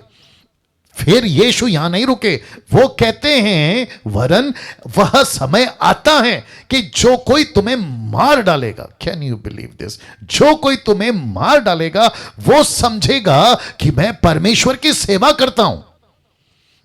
ओ ओ ओ ओ ओ ओ ओ गॉड, आप लोग सुन रहे हैं क्या लिखा है? एक ऐसा वक्त आएगा कि जब क्रिश्चियंस लोग क्रिश्चियंस को मार देंगे। मैं बात नहीं कर रहा हूं अविश्वासी की, मैं बात कर रहा हूं क्रिश्चियंस की, मैं बात कर रहा हूं यीशु को जानने वाले, मैं बात कर रहा हूं बाइबल पढ़ने वालों की। ऐसा लिखा है, वे तुम्हें आराधनालयों में से, यानी कि चर्च से निकाल देंगे। वो समय आता है, जो कोई तुम्हें मार डालेगा वो समझेगा कि मैं परमेश्वर की सेवा कर रहा हूं। तो ये परमेश्वर की सेवा करने वाले कौन है? सेवक। ये परमेश्वर की सेवा करने वाले कौन है? क्रिश्चियन। जो किसको मारेंगे? ऐसों को मार डालेंगे जो यीशु का प्रचार करते हैं, सच्चा प्रचार करते हैं, खरी शिक्षा को लेकर जाते हैं। Can you believe this? वाह तो मेरा प्रश्न है, अभी जब हमने फेस 1 स्टार्ट किया था ना, इनवाइट, तो उसमें बहुत सारा लड्डू था, बहुत सारा बटर मस्का, बहुत कुछ था। लेकिन ये कौन सा फेस चल रहा है? फेस 2, जहां पे आपको क्या दे रहे हैं हम लोग? आपको गहरी शिक्षाएं, जिसको कहते हैं इन्वेस्ट, है ना। तो ऐसे स्टेज पे मेरे को ये बात करना ज़रूरी है, ज़रूरी है। आप में से बहुत सारे सेवक हैं, बहुत सारे प्रभु के लोग हैं, आप में से बहुत सारे लोग साधारण लोग हैं जो कुछ नहीं करते हैं, लेकिन आप लोग ये बातें सुन रहे हैं। तो इसका मतलब है, बहुत ध्यान से सुनिएगा, बहुत ध्यान से सुनिएगा, आप में से कल को कोई अगर प्रचारक बन के, और जो कि कई लोग अभी प्रचारक हैं, तो इस बात को दिमाग में अभी से गांठ बांध के रखो कि Facebook, YouTube, social media, church, pulpit या सोसाइटी, क्रिश्चियन सोसाइटी में आपको हर कोई पीठ थपथपाकर शाबाशी नहीं देगा, नहीं देगा। ऐसा कभी एक्सपेक्ट नहीं करना आपके साथ सब अच्छा होगा ना। यीशु ने क्या कहा? उनके फलों से तुम उनको पहचानोगे। और कौन सी डाली पे पत्थर मारते हैं? जिस डाली पे फल ज्यादा हैं। तो कभी परेशान नहीं होना। तो फिर कहूंगा, हाथी चले बाजार या मैं फिर रखता हूं इस वचन को, मैं फिर कहना चाहूंगा, ऐसा वक्त आएगा। तो इसका मतलब है कि आएगा, ऑलरेडी आ चुका है। ऐसा वक्त आएगा कि जो कोई तुम्हें मार डालेगा, आपका कत्ल तक कर देगा, तो बदनामी करने की कौन सी बड़ी बात है? मेरे विरोध में वीडियो बनाने की कौन सी बड़ी बात है? डैनियल राज ऐसा है, उसकी टीचिंग ऐसा है, वो ऐसा सिखाता है, वो वैसा सिखाता है, इसमें कौन सी बड़ी बात है? बस हद तो ये नहीं हो गई कि मेरे को किसी ने अभी तक बंदूक से नहीं मारा, अभी तक मुझे किसी ने तलवार से कत्ल नहीं किया, और वो दिन भी आता है तो मुझे क्या लेके चलना है? ओह, तो मुझ पर गोली इसलिए चली है क्योंकि मैंने यीशु का प्रचार किया। रख रहा हूं। मेरे नाम के कारण लोग तुमसे बैर करेंगे, मेरी शिक्षाओं के कारण लोग तुमसे बैर करेंगे। तो ये जो अभी आजकल कुछ चल रहा है यूट्यूब के ऊपर, मैं उसकी रद्दी भर भी परवाह नहीं करता, क्योंकि मैं तो पहले से प्रिपेयर हूँ मैं तो पहले से प्रिपेयर हूँ। तो ऐसा होगा कि लोग तुमको कत्ल तक कर दें, बट उनको लगेगा ये तो परमेश्वर की सेवा कर रहा है। क्या मूर्खता है, सोचिए। उनकी मेंटालिटी देखो क्या है। कत्ल कर रहे हैं, कहते सेवा कर रहे हैं। परमेश्वर के दासों को मार रहे हैं, कहते सेवा कर रहे हैं। उल्टी सीधी वीडियो बनाते हैं, कहते हम तो सेवा कर रहे हैं। मूर्खता देखिए इनकी अब कुछ कॉन्सेप्ट रख रहा हूं मैं, इसका स्क्रीनशॉट भेजूंगा या फिर पीडीएफ फाइल भेजूंगा। सताव सहना मसीह जीवन का हिस्सा है। दुख उठाना मसीह जीवन का हिस्सा है। मार खाना मसीह जीवन का हिस्सा है। गालियां खाना मसीह जीवन का हिस्सा है। भूखा रहना मसीह जीवन का हिस्सा है। पैसे नहीं है पॉकेट में, मसीह जीवन का हिस्सा है। अपमान सह रहे हो, मसीह जीवन का हिस्सा है। वाह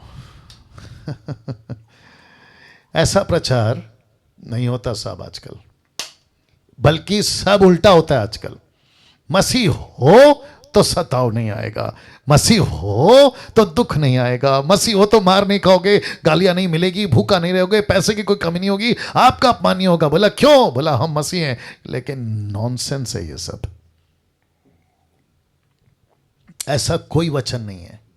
यीशु कहता है मेरे पीछे चलना है। लूका 14 का 25 से 26 तक में यीशु कहता है मेरे पीछे चलना है। क्रूस उठाओ, माता पिता का त्याग करो, यहां तक कि खुद का भी त्याग करो, और जब तक कोई ऐसा नहीं करेगा वो मेरा चेला नहीं हो सकता। पहला तिमोथी 6 का 7-8 पौलुस कहता है जितना पैसा है उतने में संतुष्ट रहो, अमीर बनने की कोई जरूरत नहीं है। लेकिन आजकल क्या चल रहा है? अमीर कैसे बने उसके 3 पॉइंट, अमीर कैसे बने उसके 7 पॉइंट, अमीर कैसे बने उसका अलग से अनॉइंटिंग है। हद हो गई, हद हो गई यार, हद हो गई अगर मेरे प्रचार में अभी तक 25वें एपिसोड चला रहा हूं, अगर किसी को लगता है कि यस डैनियल भाई आप गलत प्रचार कर रहे हैं, मैं खुद कहता हूं अगले हफ्ते से नहीं आना डीटी में।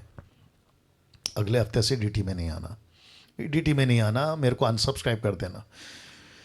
जब उसको फर्क नहीं पड़ता तो फिर मुझे क्यों मैं फिर सबको पूछ रहा हूं, मसीह जीवन का क्या यह हिस्सा नहीं है? According to the word scripture, सताव, दुख उठाना, मार खाना, मसीह के लिए गालियां खाना, भूखा रहना, पैसे नहीं है तो भी मसीह जीवन जीना, अपमान सह रहे हैं, यस और नो? ये सब मसीह जीवन का हिस्सा होना चाहिए। कभी प्रार्थना नहीं करना, लिसन, बहुत ध्यान से सुनो, कभी प्रार्थना नहीं करना प्रभु सताव हटा दे। क्या करूं? एक एग्जाम्पल आ रहा है, दे सकता हूं? लीजिए देता हूं। जैसे ही प्रेरितों के 3 अध्याय में एक जन्म का लंगड़ा को 2 लोगों ने, एक है पतरस, दूसरा है योना, उसको ठीक क्या कर दिया, ऐसा लगता है कि उनकी मिनिस्ट्री पे अटैक हो गया। यस, जैसे ही लंगड़ा कूदता उछलता मंदिर पहुंचा। वहां के शास्त्री फरीसी ने पूछा, अरे ये तो वही आदमी है जो फाटक के बाहर बैठा भीख मांगा। उसने पूछा, तुझे किसने ठीक किया? बोला, दो लोग आए थे, एक का नाम शायद पतरस है, एक का नाम शायद यूहन्ना है। उसने मेरे लिए प्रार्थना करी, यीशु के नाम से कुछ कहा, मैं तो खड़ा हो गया। फिर उसने बोला, एक काम करो, इसको छोड़ो, दोनों को पकड़ो। दोनों को पकड़ के लेकर आए। बीच सभा में धमकियां, उनके ऊपर थप्पड़, उनको पीटना, ये सब कुछ करके, जब ये सब कुछ करके पूरा दिन उनके ऊपर बिता के टॉर्चर कर करके उनको कौन सी धमकी देकर छोड़ा पता है? कहते हैं, खबरदार अगर यीशु के नाम का प्रचार फिर से किया। आप जानना चाहते हैं, ये वहां से बाहर निकले बीच सड़क पे खड़े होकर। कौन? पतरस और यूहन्ना। यूट्यूब क्लिक को ध्यान से सुनो। उन्होंने ऐसा एक भी प्रार्थना नहीं किया, प्रेरितों का 4 अध्याय अगर 28 से पढ़ो, एक भी प्रार्थना नहीं किया कि प्रभु सताव हटा ले। उन्होंने ये प्रार्थना किया कि सताव के मध्य में ऐसी हिम्मत दे कि तेरा वचन हम सुना सके। Come on. या थैंक यू सचिन।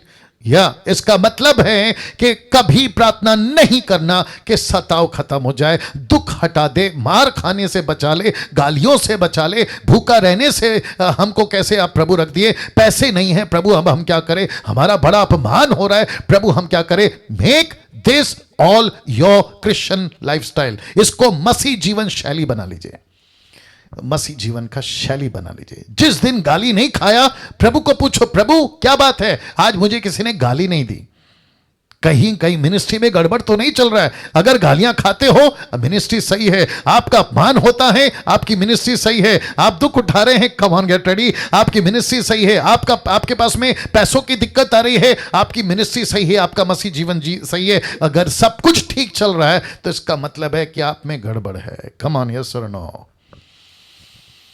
अरे बाप रे, कुछ लोग सोच रहे होंगे, यार ये कौन सा प्रचारक है जो ऐसा सिखा रहा है? ये वो प्रचारक है जो यीशु सिखाता था, जो यीशु सिखाता था। थैंक यू, बहुत बहुत शुक्रिया आपके रिस्पॉन्स का।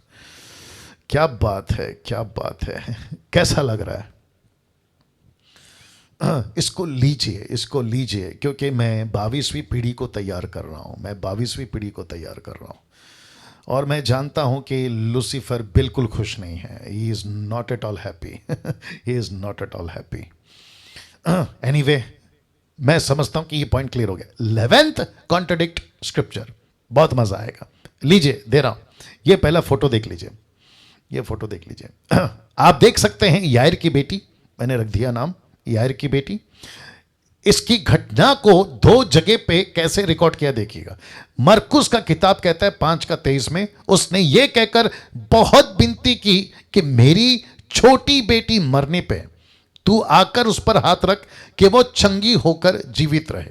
यस, अब इसको देखिए, मरकुस 5:35 क्या कहता है देखो। वह यह कह ही रहा था कि आराधनालय के सरदार के घर से लोगों ने आकर कहा, तेरी बेटी तो मर गई।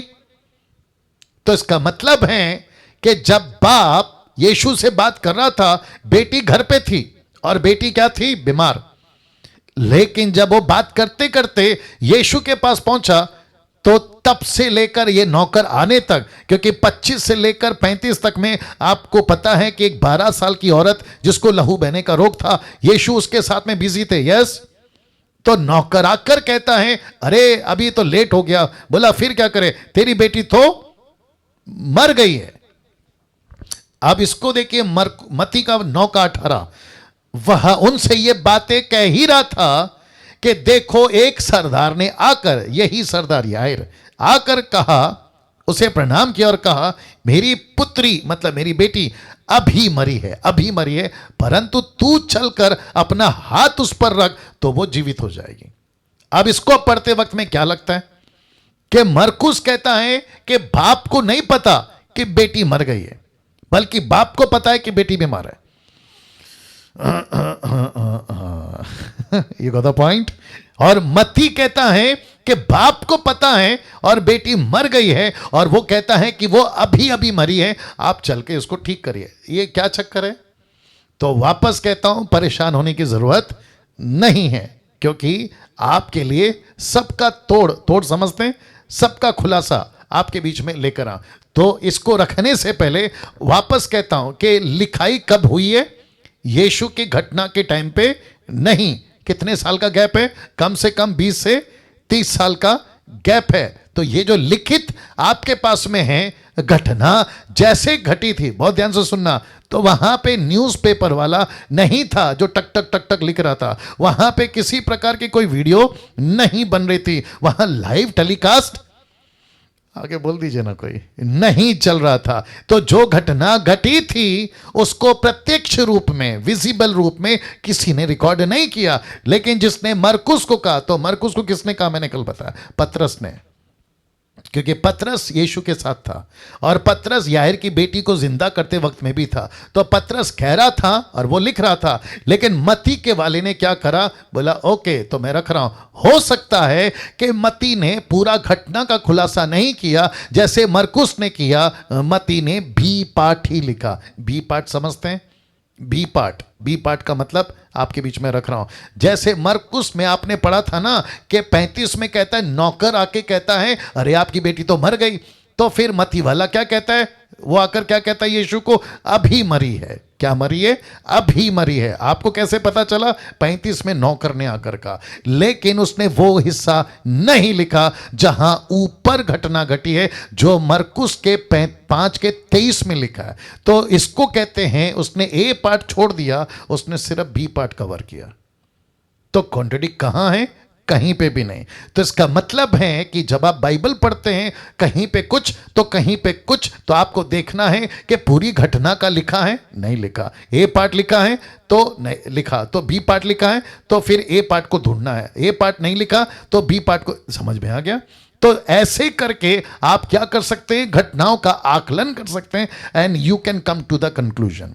तो ये रहा उसका जवाब, 12th कॉन्ट्रडिक्ट स्क्रिप्चर। ये थोड़ा लंबा चलेगा, ये थोड़ा लंबा चलेगा। मैं फोटो पहले दिखा देता हूं, फिर आपको पता चल जाएगा कि ये लंबा क्यों चलेगा। आप लोग तैयार हैं? ओ देखो इसमें क्या क्या आ गया, उसमें फेंक दे और मेरे को प्लास दे दे। जी पहला फोटो रख देता हूं और उसके बाद में ये नाम। इसको जब तक आप देख लीजिए और फिर उसके बाद में मैं वक्त का भी ख्याल रखूंगा, क्योंकि मुझे आज फिनिश करना है 9:30 बजे आज का कैंपेन। या सुशीला, सुशीला कैसे हैं आप लोग? Good good good, wonderful. Okay, आप देख सकते हैं कि एक स्वर्गदूत है। मैंने पंख नहीं बनाया, मैं क्यों बनाऊं, मेरे को गूगल में नहीं मिला। एक स्वर्गदूत है जो पत्थर को लुढ़का रहा है, तो जिसके चलते मैंने लिखा है पत्थर को लुढ़काना, स्वर्गदूतों का दिखना। Yes, got it. नाउ मैं वापस कहता हूं ये थोड़ा लंबा चलेगा। क्यों? क्योंकि इसके ऊपर बहुत सारे इंटरनेशनल लेवल पे डिबेट बहुत सारे चल रहे हैं, और साथ ही साथ कहते हैं कि यीशु का रिजरेक्शन को हम बिलीव नहीं कर सकते। क्यों? क्योंकि बहुत सारे कॉन्ट्रडिक्ट हैं।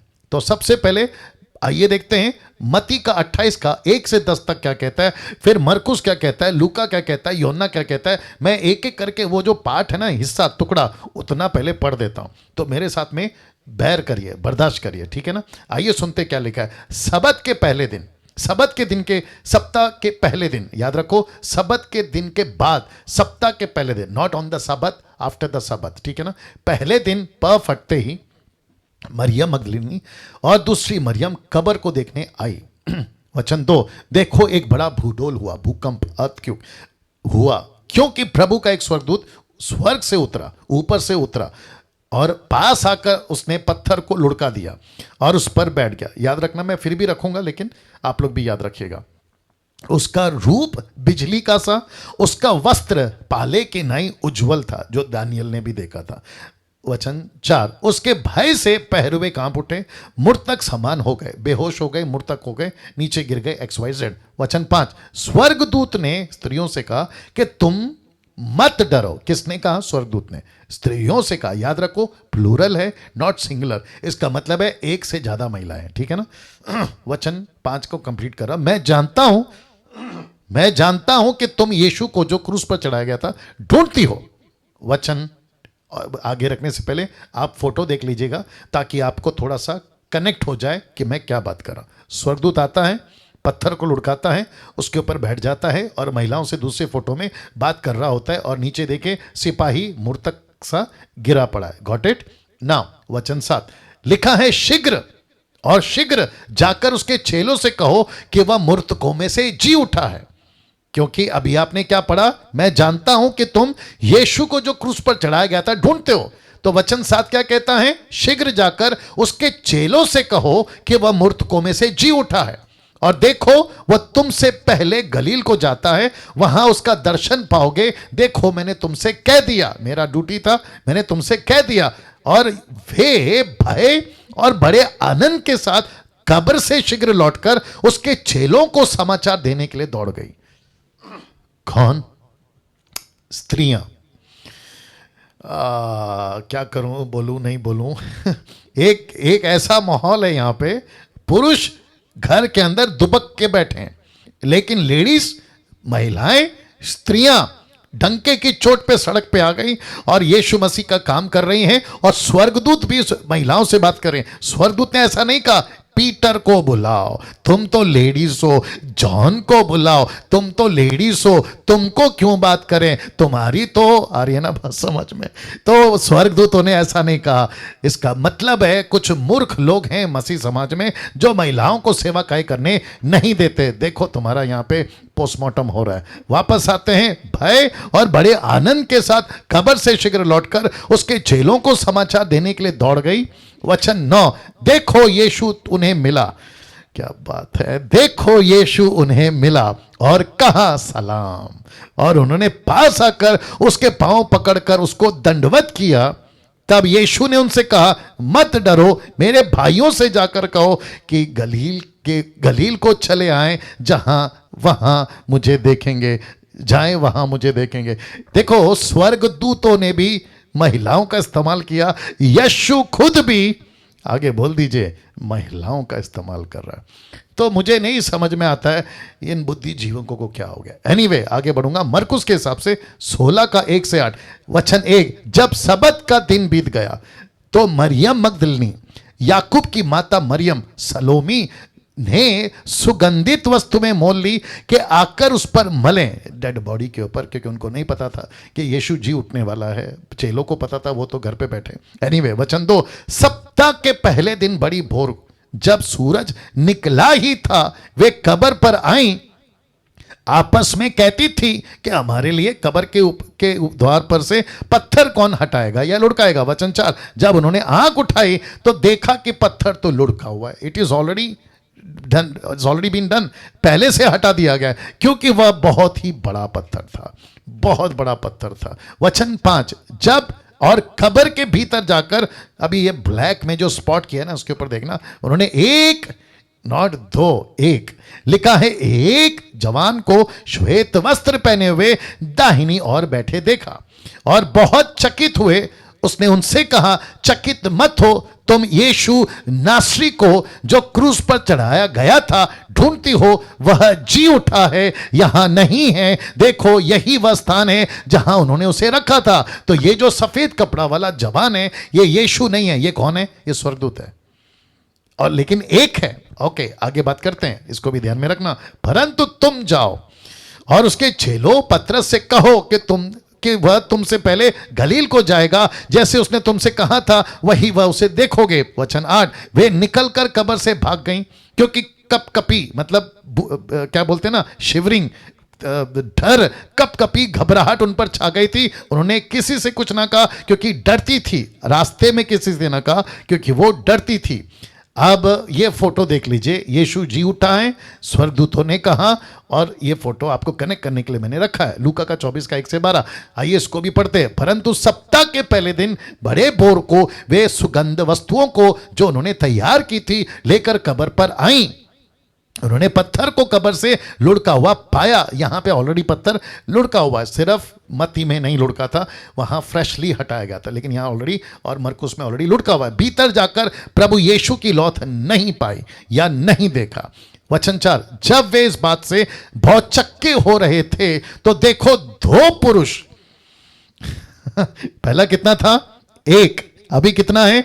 दो। लिखा है, दो पुरुष झलकते वस्त्र पहने हुए उनके पास आ खड़े हुए। फोटो थोड़ा सा देख लीजिए, मुझे जितना मिला मैंने उतना रखा है, आगे आपको आपकी मर्जी। ओके, वचन 5, जब वे डर गई, धरती की ओर मुंह झुकाए रही।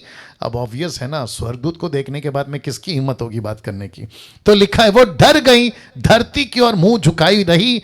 तो उन्होंने उनसे कहा, तुम जीवते को, कम ऑन गेट रेडी, तुम जीवते को मरे हुए में क्यों ढूंढती हो? क्या बात है, तुम जीवते को मरे हुए में क्यों ढूंढती हो? वचन 6, वह यहां नहीं है परंतु जी उठा है। स्मरण करो कि उसने गलील में रहते हुए तुमसे कहा था। देखो, स्वर्गदूत तक को पता है यीशु का प्रचार क्या था। Can you believe? स्वर्गदूत तक को पता है कि उसका प्रचार क्या था। वचन 7, कि अवश्य है कि मनुष्य का पुत्र पापियों के हाथ में पकड़वाया जाएगा, क्रूस पर चढ़ाया जाएगा, तीसरे दिन जी उठे। तब उसकी बातें उनको स्मरण आए। किसको? औरतों को। पुरुषों का तो बात ही मत करिए, लाऊंगा बाद में उनको। वचन 9, लिखा है कब्र से लौटकर उन्होंने 11 को, क्योंकि एक नहीं रहा, पता है आपको, 11 को और सबको ये बातें क्या सुनाई जिन्होंने प्रेरितों से ये बातें कही। वे मरियम मगदलीनी, योआना और याकूब की माता मरियम, उनके साथ की और स्त्रियां भी थी। अब ये जो और स्त्रियां थी ना, इसको भी आपको याद रखना है, क्योंकि सिर्फ 3-4 नहीं, लिखा है और स्त्रियां भी थी। अब ये कौन कौन है इसका रिकॉर्ड नहीं है। वचन 11, परंतु उनकी बातें उन्हें कहानी सी समझ पड़ी। किसको? पुरुषों को।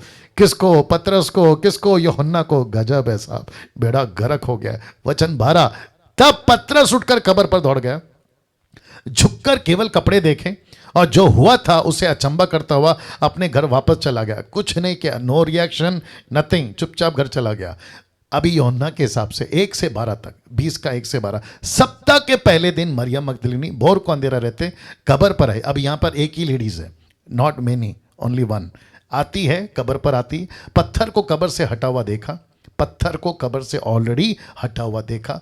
तब वह दौड़ी शमौन पतरस दूसरे चेलों के पास जिससे यीशु प्रेम रखता था, आकर कहा, वे प्रभु को कब्र में से निकाल ले गए। क्योंकि तब तक मरियम को नहीं पता था कि उसको कहां रखा है। और याद रखो, ये किताब में स्वर्गदूत ने उससे अभी तक बात नहीं किया है। 11 में बात करेगा, मैं रखूंगा। अब जरा मजा देखिए, वे कब्र में से निकाल ले गए और हम नहीं जानते कि उसे कहां रखा है या कहां रख दिया। अब वचन 3, तब पतरस और दूसरा चेला निकलकर कब्र की ओर चले। दोनों साथ साथ दौड़ रहे थे, परंतु दूसरा चेला पतरस से आगे दौड़कर कब्र पर पहले पहुंच गया। ऐसा लगता है कि मैराथन का रेस चल रहा है, किसी को अवार्ड मिलेगा, मुझे नहीं पता ऐसा क्यों लिखा। वचन 5 लिखा है, झुककर कपड़े देखे तो भी भीतर ना गया। वचन 6, तब शिमोन पतरस उसके पीछे पहुंचा, कब्र के भीतर गया और कपड़े पड़े देखे। वह अंगोछा जो उसके सिर से बांधा हुआ था कपड़ों के साथ पड़ा हुआ नहीं, परंतु अलग एक जगह लपेटा हुआ रखा देखा, या लपेटा हुआ देखा। इसका मतलब है जूइश कल्चर में अगर आप खाने के टेबल पर बैठे हैं और आपको वापस खाना है और आप कहीं पे काम से जाकर वापस आना चाहते हो, तो आप कपड़ा ऐसा नहीं रखते हो, लपेट के रखते हो। इसका मतलब है आप वापस आओगे, और ये मैसेज देता है कि यीशु मसीह इस पृथ्वी पर वापस आएगा। क्या बात है, क्या बात है। वचन 8, तब दूसरा चेला भी जो कब्र पर पहले पहुंचा था भीतर गया, देखकर विश्वास किया। वे तो अब तक पवित्र शास्त्र की वो बात ना समझे थे कि उसे मरे हुए में से जी उठना होगा। वचन 10, तब ये चेले अपने अपने घर लौट गए।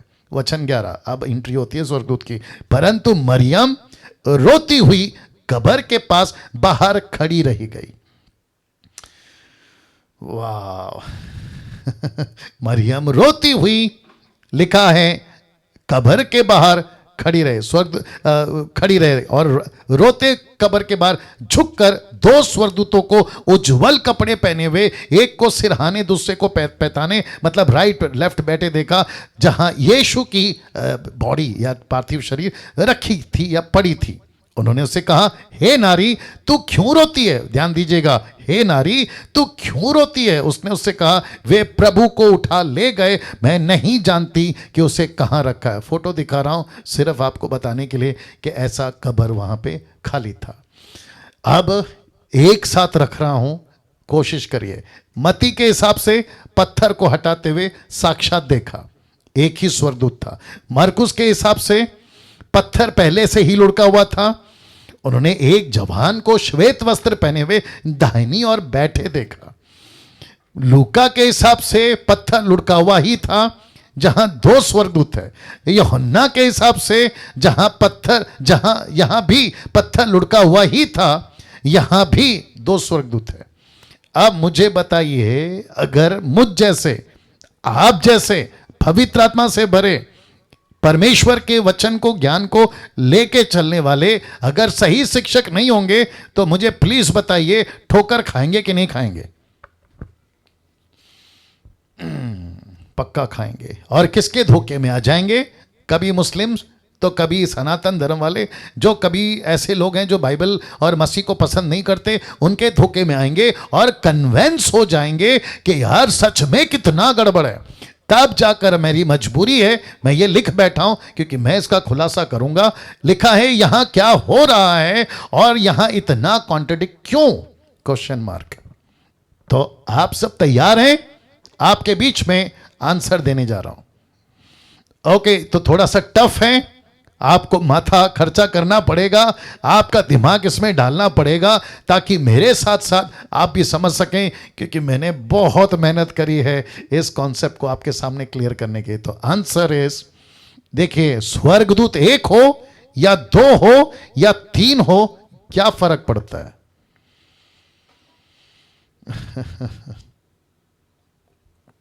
वापस कहता हूं, स्वर्गदूत एक हो या दो हो या तीन हो, क्या फर्क पड़ता है? जानना चाहते हो क्यों? अगर जाकिर नाइक, तुम जैसे लोग, सनातन धर्म वाले, तुम जैसे लोग, या फिर कोई और विचित्र प्राणी अगर सुन रहा है, आप सभी को बताते चलूं अभी से, साथ ही साथ जूम के लोग, यूट्यूब के लोग, आपको भी बताते चलूं, इन चारों किताबों में अगर कोई भी मुझे निकाल के बता दे कि लिखित में लिखा है कि स्वर्गदूत एक से ज्यादा नहीं हो सकते, दो से ज्यादा नहीं हो सकते, तीन से ज्यादा नहीं हो सकते, ऐसा लिखित में कहीं है तो मुझे बता दीजिए, मैं फेसबुक और यूट्यूब पे प्रचार करना छोड़ दूंगा। इसका मतलब क्या है? टोटल बाइबल के अंदर कहीं पे भी ऐसा कोई मेजर टेप, ऐसा कोई मापदंड, ऐसा किसी प्रकार का कॉन्सेप्ट नहीं है कि एक स्वर्गदूत से ज्यादा दो नहीं आ सकते, दो से ज्यादा तीन नहीं आ सकते, बल्कि यीशु ने कहा है अगर मैं चाहूं तो पलटन की पलटन बुला सकता हूं, जिसको लीजन कहते हैं। जिस एक आदमी के अंदर जैसे 6000 दुष्ट आत्मा थे, अगर मैं चाहूं तो हजारों की तादाद में क्या कहते हैं इसको, स्वर्गदूत को बुला सकता हूं।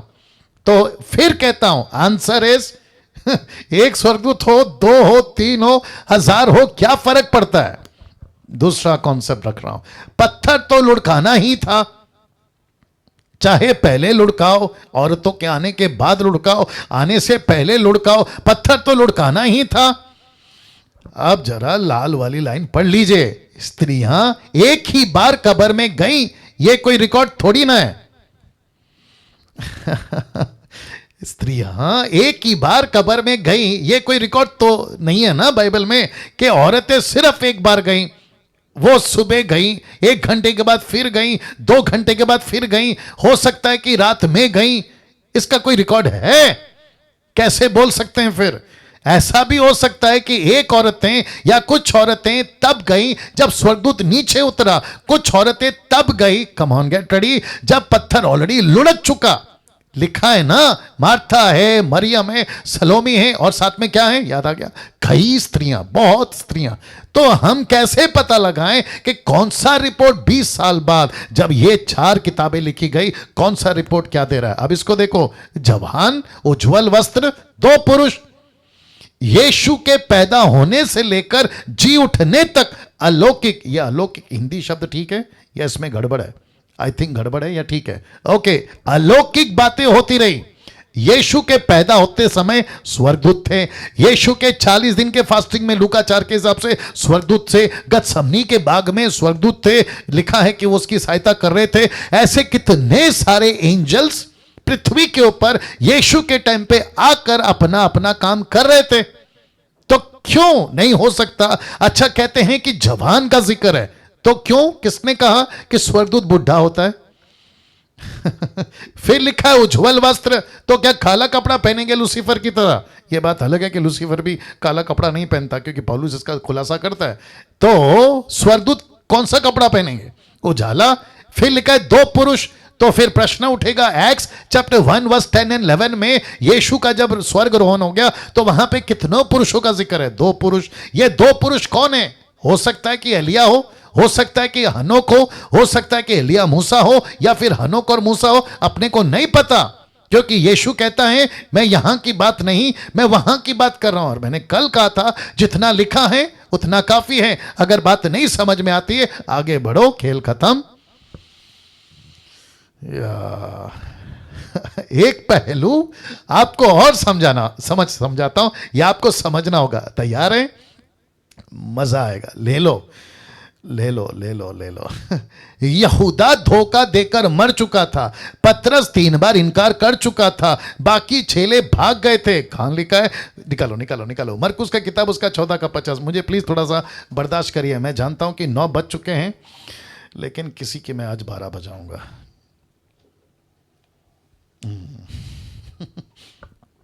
जल्दी मेक इट फास्ट। या अगर किसी को आपको शक है, आप लोग पढ़ सकते हैं, और उसको ब्लैक वाइट करके दो, काले में मेरे को नंबर नहीं दिखता है। ओके, तब तक आप निकालेंगे। बाकी चेले भाग गए थे, मरकुस की किताब उसका 14 का 50। क्या लिखा है? नहीं, ये पूरा का पूरा वाइट करके दो। स्क्रीन कहाँ है? देखो, इसलिए दिक्कत होता है ना, नहीं दिखता है। कहाँ लिखा है? इस पर उस सब चेले उसे छोड़कर भाग गए। मत्ती का किताब उसका 8 का 13, 28 का 13, मैथ्यू 28 13। देखो क्या लिखा है? बाकी चेले उसे छोड़कर भाग गए। यीशु के नहीं जी उठने की झूठी खबर फैला दी गई थी। मत्ती 28 का 13, मत्ती 28 का 13, मत्ती 28 का 13। आइए देखिए क्या लिखा है। लिखा है, कहां गया 13? कहां गया?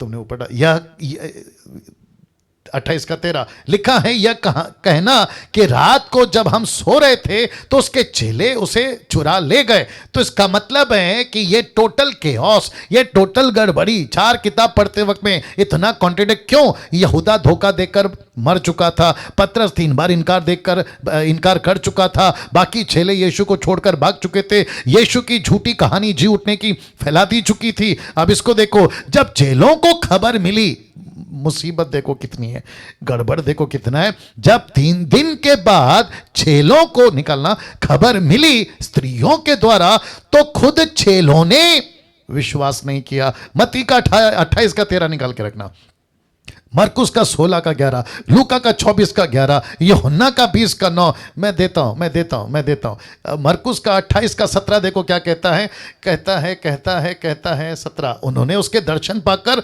उसे प्रणाम किया, पर किसी को संदेह हुआ। किसको? चेलों को यीशु के ऊपर शक हुआ। अब आप सोचिए, 20-30 साल के बाद जब किताबें लिखी जा रही हैं, ये ऐसे लोग थे जो खुद ही शक कर रहे हैं। मरकुस का 16 का 11, उन्होंने ये सुनकर कि वह जीवित है उसे देखा, प्रतीति नहीं की। They didn't believe on Jesus. इसका मतलब है कि यहां पे लूका 24 का 11 पढ़ेंगे, इसको भी देख लीजिए क्या लिखा है। फिर यूहन्ना 20 का 9, यूहन्ना 20 का 9 कोई निकाल के रखो। कहता है लूका 24 का 11, परंतु उनकी बातें उन्हें कहानी सी जान पड़ी और उन्होंने उसकी प्रतीति नहीं की। ऐसा लगता है कि फेरी टेल की कहानी चल रही है, ऐसा लगता है चंदा मामा की कहानी चल रही है। कौन? पतरस था वो, कौन? यूहन्ना था वो। यीशु की बातें कहानी सी। अब इसको देखो, यूहन्ना का 2 का 9 क्या कहता है? वे तो अब तक, यूहन्ना की किताब उसका 20 का 9, या माफ करें, यूहन्ना 20 का 9, वे तो अब तक पवित्र शास्त्र की बातें ना समझे थे कि उसे मरे हुए में से जी उठना होगा। Can you believe this? अब आप सोच के देखें। तो वापस कहता हूं, एक पहलू आपको समझना होगा। यहूदा धोखा देकर मर चुका है, पतरस 3 बार इनकार कर चुका है, बाकी चेले उसे छोड़कर भाग चुके हैं। यीशु के जी उठने की झूठी प्रचार ऑलरेडी वहां पे चल रही है। जब सब कुछ खत्म हो गया, 3 दिन के बाद जब यीशु जी उठा, तो खुद के चेले तक उसको विश्वास नहीं कर रहे कि यीशु जी उठा है, और उसका प्रूफ है ये। अब स्त्रियों को देखो, जो कि नेगेटिव नहीं पॉजिटिव है, पॉजिटिव रिपोर्ट दे रहा हूं, लेकिन उनकी हालत देखो क्या लिखा है। स्त्रियां घबरा गई थी। मत्ती का 28 का 5 नहीं चाहिए, मरकुस का 16 का 8, लूका का 24 का 5 और यूहन्ना 20 का 15 रख रहा हूं, जो कि ये लड़की जिसका नाम है मैरी मैगदलीन, ये क्या कहती है पता है? इसकी घबराहट देखो कितनी है। यीशु ने उससे कहा, हे नारी, यीशु बात कर रहे हैं, लिखा हे नारी तू क्यों रोती है, किसको ढूंढती है? पता है मैरी मैगदलीन यीशु को क्या समझी? कहता है माली समझकर उससे कहा, जबकि मालिक खड़ा था, इसने माली समझ लिया। ओ ओ ओ ओ ओ ओ ओ ओ तो इसका मतलब क्या है? प्लीज मुझे कोई बता सकता है? इसका मतलब है कि ये टोटल घटना जब घट रही थी तो ऐसा बड़ा क्योस था, गड़बड़ था। यहां स्वर्गदूत उतर रहे हैं, कब्रें खुल गई हैं, मुर्दे जी उठकर घूम रहे हैं, कहीं पुरुषों को देखा जा रहा है, 2 पुरुषों को, कहीं जवानों को स्वर्गदूत के रूप में देखा जा रहा है। चेले विश्वास नहीं कर रहे हैं, वो इमाउस के रास्ते में 2 लोगों को मैंने नहीं रखा, वो तक दिखाई दे रहे हैं। यीशु उनको दर्शन दे रहे हैं। मार्था कहती है, माफ करें, मरियम मैगदलीन कहती है, आप तो माली हैं, जरा बता सकते हैं यीशु को कहां रखा है? जब यीशु ने उसको बुलाया ना मरियम मैगदलीन, तब इसकी बत्ती जली। वचन 16 में। अब आप समझिए कि ये टोटल इतना क्योस क्यों? लेकिन कुछ चीजें कॉमन थी। चारों पुस्तकों में 4 बातें कॉमन थी। क्या क्या कॉमन थी? यीशु का जी उठना तीसरे दिन, बिल्कुल 4 किताब ने सटीक बोला। स्वर्गदूतों का दर्शन मिलना 1 2 3 4, लेकिन बिल्कुल चारों किताबों ने रिकॉर्ड की। स्वर्गदूतों का संदेश एक जैसा ही देना, यह भी कॉमन था। स्त्रियों का और चेलों का कब्र पर आना, यह भी कॉमन था। Is that right? तो ये सब कॉमन था। आई होप कि मैंने ये पॉइंट को जस्टिफाई किया है, क्योंकि वक्त नहीं है। 13th कॉन्सेप्ट कॉन्ट्रडिक्ट स्क्रिप्चर आपके बीच में रख रहा हूं। ये भी गजब का है, लेकिन मेरे को पता है कि टाइम हो रहा है, लेकिन आज थोड़ा बर्दाश्त करिए, क्योंकि मैं भी शायद आज पता नहीं क्या करूंगा। लिखा है सबमिट टू योर अथॉरिटीज। आपके पास्टर के अधीन रहो, आपके बिशप के अधीन रहो, चर्च के लीडर के अधीन रहो। कहां लिखा है? इब्रानियों 13 का 17 में, हिब्रू 13:17। अपने अगुओं के मानो, उनके अधीन रहो, क्योंकि वे उनकी नाई तुम्हारे प्राणों के लिए जागते रहते, उन्हें लेखा देना पड़ेगा कि वे ये काम आनंद से ना करें, ना कि ठंडी सांस लेकर, क्योंकि इस दशा में तुम्हें कुछ लाभ नहीं। तो इसका मतलब है कि अपनी अगुओं की मानो, सबमिट टू योर अथॉरिटीज। अब ये कॉन्ट्रडिक्ट कैसे है मैं आपको बताता हूं। 1 तिमोथी 5 का 19 और 20 कहता है, कोई दोष किसी प्राचीन पर लगाया जाए तो बिना 2 या 3 गवाहों के उसको ना सुनना, पाप करने वालों को सबके सामने समझा दे, ताकि और भी लोग डरें। तो एक कहता है अधीन रहो, दूसरा कहता है उसको एक्सपोज करो।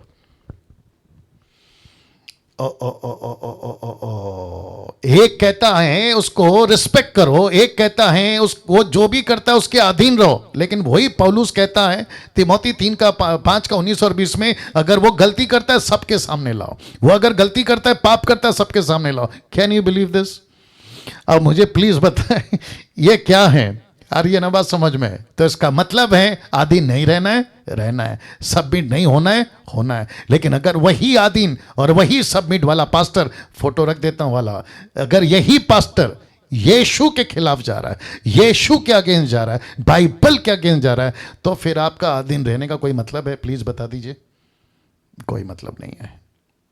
तो इंग्लिश में कहते हैं follow your pastor if he follows his master. क्योंकि वक्त की कमी है, सेकेंड लास्ट पॉइंट। और याद रखिए, कोई नहीं जाना, क्योंकि आज अनाउंसमेंट का दिन है। मैंने कल कहा था कि एक इंपॉर्टेंट अनाउंसमेंट है, ठीक है ना? 14th contradict scripture, submit to your government. सरकार के अधीन। बीजेपी अगर अभी रूलिंग पार्टी तो उसके अधीन, कांग्रेस अगर थी तो उसके अधीन, अमेरिकन तो उसके अधीन, नेपाल के लोग उसके सरकार के अधीन, पाकिस्तान उसके सरकार के अधीन। तो वचन कहता है, कहां लिखा है? 1 पत्र 2 का 13, प्रभु के लिए मनुष्यों के ठहराए हुए हर प्रकार के प्रबंध के अधीन रहो। रोमियो 13:1, हर एक व्यक्ति प्रधान अधिकार के अधीन रहे। अब कॉन्ट्रडिक्ट देखो कॉन्ट्रडिक्ट देखो। प्रेरितों का काम 5 का 29, ये भी पत्रस है और ये भी पत्रस है। क्या कहता है पत्रस? कहता है जब पत्रस और प्रेरितों ने उत्तर दिया कि मनुष्यों की आज्ञा से बढ़कर मनुष्य परमेश्वर की आज्ञा पालन करना ही कर्तव्य कर्म है। अरे तो एक तरफ कहता है सरकार के अधीन रहो, एक तरफ वचन कहता है कि हम मनुष्य की नहीं सुनेंगे, हम परमेश्वर की सुनेंगे। तो इसका मतलब क्या है? इसका सीधा जवाब यह है कि सरकार जब तक बाइबल के विरोध में बात नहीं कर रही, आधीन रहेंगे। मोदी साहब जब तक बाइबल के विरोध बात नहीं कर रहे, मोदी जी आपका सुनेंगे। लेकिन जिस दिन मोदी ने कहा जाओ कत्ल करो, जाओ पत्थर की पूजा करो, जाओ चोरी करो, जाओ मर्डर करो, नमस्ते मोदी जी। कैसा लग रहा है? 15th कॉन्ट्रडिक्ट स्क्रिप्चर आखिरी है, आपके बीच में रख रहा हूं, आपके बीच में रख रहा हूं। क्या बात है! और वहां है, गजब का पॉइंट है, वहां है लव वन अनदर, एक दूसरे को प्यार करो। कहां लिखा है? रख रहा हूं, 1 कुरिन्थियों 13:1। यदि मैं मनुष्य और स्वर्गदूतों की बोलियां बोलूं, प्रेम न रखूं, तो मैं ठनठनाता हुआ पीतल, झंझनाती हुई झांझ हूं। वचन 2, यदि मैं भविष्यवाणी कर सकूं, सब भेदों और सब प्रकार का ज्ञान को समझूं, और मुझे यहां तक पूरा विश्वास हो कि मैं पहाड़ों को हटा दूं, परंतु प्रेम न रखूं तो मैं कुछ भी नहीं। वचन 3, यदि मैं अपनी संपूर्ण संपत्ति कंगालों को खिला दूं या अपनी दया जलने के लिए दे दूं, प्रेम न रखूं तो मुझे कुछ भी लाभ नहीं। वचन 4, प्रेम धीरजवंत है, प्रेम कृपालु है, प्रेम डहा नहीं करता, प्रेम अपनी बड़ाई नहीं करता, वह फूलता नहीं है। वचन 5, वह अनरीति नहीं चलता, वह अपनी भलाई नहीं चाहता, झुंझलाता नहीं, बुरा नहीं मानता, कुकर्म से आनंद नहीं होता, पर सत्य से आनंदित होता है। वह सब बातें सह लेता है, सब बातें सह लेता है। इसको याद रखना, सब बातों की प्रतीति करता है, सब बातों की आशा रखता है, सब बातों में धीरज रखता है। अब कॉन्ट्रडिक्ट, रोमियो 16:17। अब हे भाइयों, मैं तुमसे विनती करता हूं, ये भी पौलुस है, वो भी पौलुस है, मैं तुमसे विनती करता हूं कि जो लोग उस शिक्षा के विपरीत जो तुमने पाई है, फूट पड़ने, ठोकर खाने के कारण होते हैं, उन्हें ताड़ लिया करो और उनके साथ रहो। ऐसा है? क्या है? ऐसा लिखा है, उनसे दूर रहो। लिमिट अभी और क्रॉस होगा। 1 कुरिन्थियों 5:11। मेरा कहना यह है, यदि कोई भाई कहलाकर, यदि कोई पास्टर कहलाकर, यदि कोई बिशप, अपोस्टल, प्रॉफिट, एवेंजलिस्ट, अलाना फलाना, इधर वाला उधर वाला, व्यभिचारी, लोभी, मूर्ति पूजक, गाली देने वाला या पियक्कड़ या अंधेर करने वाला हो, तो उसकी संगति मत करना, वरन ऐसों के साथ खाना तक भी ना खाना। अब मुझे बताइए, हम इस 13 वचन के अनुसार चलें या फिर रोमियो के और 1 कुरिन्थियों 5:11 के अनुसार चलें? दूध का दूध, पानी का पानी हो गया। अब बाकी का कल, माफ करें, बाकी का 23 मार्च को, जो कि मंगलवार को है, माफ करें 30 मार्च को, 30 मार्च 2020। लेकिन 2 इंपॉर्टेंट अनाउंसमेंट। तो सब लोग तैयार हैं? ये अनाउंसमेंट बहुत इंपॉर्टेंट है। सबसे पहले मैं चाहता हूं कि आप अपनी चैनल बनाकर आप लोग प्रचार करना शुरू कर दीजिए। सब लोग जिसकी ताकत है, जिसको लगता है मेरी ताकत है, मैं प्रचार कर सकता हूं, मैं प्रचार कर सकती हूं, आप अपना माइक लीजिए, फोन सेट कर लिए, यूट्यूब चैनल ओपन करिए। अगर आपको नहीं आता है, जिसको आता है उससे मदद लीजिएगा। और यूट्यूब के लोगों में आपको भी कहना चाहता हूं, अगर आप लोग शिक्षाओं को सुनते हैं, अपने तक मत रखिए, आपका फर्ज है दूसरों तक पहुंचाएं। यस, कम ऑन, यस, दूसरों तक पहुंचाएं। आप कर सकते हैं। बहुत सारे यंग लोग, लड़का लड़की मैं देख रहा हूं, बहुत सारे लोग हैं। आप लोग यूट्यूब चैनल बनाइए, आप अपने नाम से बनाइए या मसीह मंथन के नाम से बनाइए, मुझे कोई परेशानी नहीं है, लेकिन यीशु का प्रचार आप कर लीजिए। साथ ही साथ अगर आपका चैनल पे कंटेन का हिंदी शब्द क्या है? आपके पास में अगर मसाला नहीं है, मेरी वीडियो डाउनलोड करके उसको आप अपने चैनल से चालू कर दीजिए। कम से कम लोग देखते रहेंगे और आपका चैनल को सब्सक्राइब लोग करते भी रहेंगे। ऐसा करना आप लोग जारी करिए और मुझे लिंक भेजते रहिए। जैसे जैसे ओपन करते हैं, आप कुछ डालते हैं, मुझे भेजिए। बहुत हो गया चुपचाप बैठ लिए, बहुत हो गया आराम कर लिए। एक्शन का टाइम आ रहा है, क्योंकि फेज 3 पे जब एम्पावरमेंट का बात आएगा, मैं इसको फिर दोहराऊंगा। नाउ ये नाम और ये नंबर आपके स्क्रीन के ऊपर आ गया। अब आप लोग सोच रहे होंगे कि ये क्या है? नाम है सुमन वैद्य, सुमन वैद्य, या नंबर आपके स्क्रीन के ऊपर है। और साथ ही साथ आपके डिसाइपल डीटी पे भी हम इसकी पीडीएफ जो है भेजेंगे ना। साथ ही साथ अब आप पूछ रहे होंगे कि ये क्यों? तो एमएमबी फंड सपोर्टिंग पार्टनर्स हमको चाहिए। आप में से बहुत सारे ऐसे लोग हैं जिनके पास पैसा बहुत है, लेकिन नहीं पता कि कहां देना है। तो एक छोटा सा कॉन्सेप्ट जो अभी मैं करूंगा थोड़ी देर बाद, आज के इसमें भी आपके बीच में रख देता हूं। एक तरफ है पेड़, दूसरी तरफ है डालियां।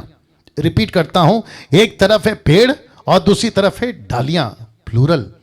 तो एक है यूनिवर्सल चर्च और दूसरा है ब्रांचेस यानी कि चर्चेस। तो अभी तक आप किसको लेके चल रहे थे? चर्चेस। ये मेरा चर्च है, ये मेरा चर्च है। लेकिन दिक्कत की बात यह है कि बहुत सारे लोग आपका यूनिवर्सल चर्च का जड़ से ही उस मिनिस्ट्री को खराब कर रहे हैं, या दूसरे शब्दों में काम नहीं बढ़ रहा है। तो आप सभी को समझना होगा कि आप चर्चेस में काम करना चाहते हैं या यूनिवर्सल चर्च में काम करना चाहते हैं। आप अपने खुद की डाली पे बैठ के कमाना चाहते हैं, खाना चाहते हैं, या यीशु की पूरी पेड़ को संभालना चाहते हैं। अगर पूरा का पूरा पेड़ आप संभालना चाहते हैं तो मैं आपका वेलकम करता हूं, पूरा पेड़ को संभालिए, सिर्फ डाली को नहीं, सिर्फ डाली को नहीं, पूरा पेड़ को संभालिए। यह आपका दायित्व है। जिस दिन आप मरकर यहां से जाओगे तो यीशु ये नहीं पूछेगा बैप्टिस्ट को संभाला, कैथलिक को संभाला, मैथोडिस्ट ना, वो ये पूछेगा मेरी देह को संभाला। क्या बात है। आइए प्रार्थना करते हैं। सृष्टिकर्ता पिता, यीशु के नाम में आपके पवित्र, महान, अद्भुत उपस्थिति जो आपने अभी तक दे रखी है प्रभु, उसके लिए आपका धन्यवाद। इन सभी शिक्षाओं के लिए आपका धन्यवाद। एक एक व्यक्ति को प्रभु जी आप बात करिए। प्रभु मैं विनती करता हूं और प्रार्थना करता हूं प्रभु जी, उन सभी से आप बात करिए। परमेश्वर पिता, आपका नाम महिमा पाए, आपकी स्तुति हो, आपकी बढ़ाई हो प्रभु जी, और इन सभी को आप अद्भुत रीति से अपने इस राज्य में लेकर चलिए। यीशु के नाम से मांगते हैं, आमीन। ओके।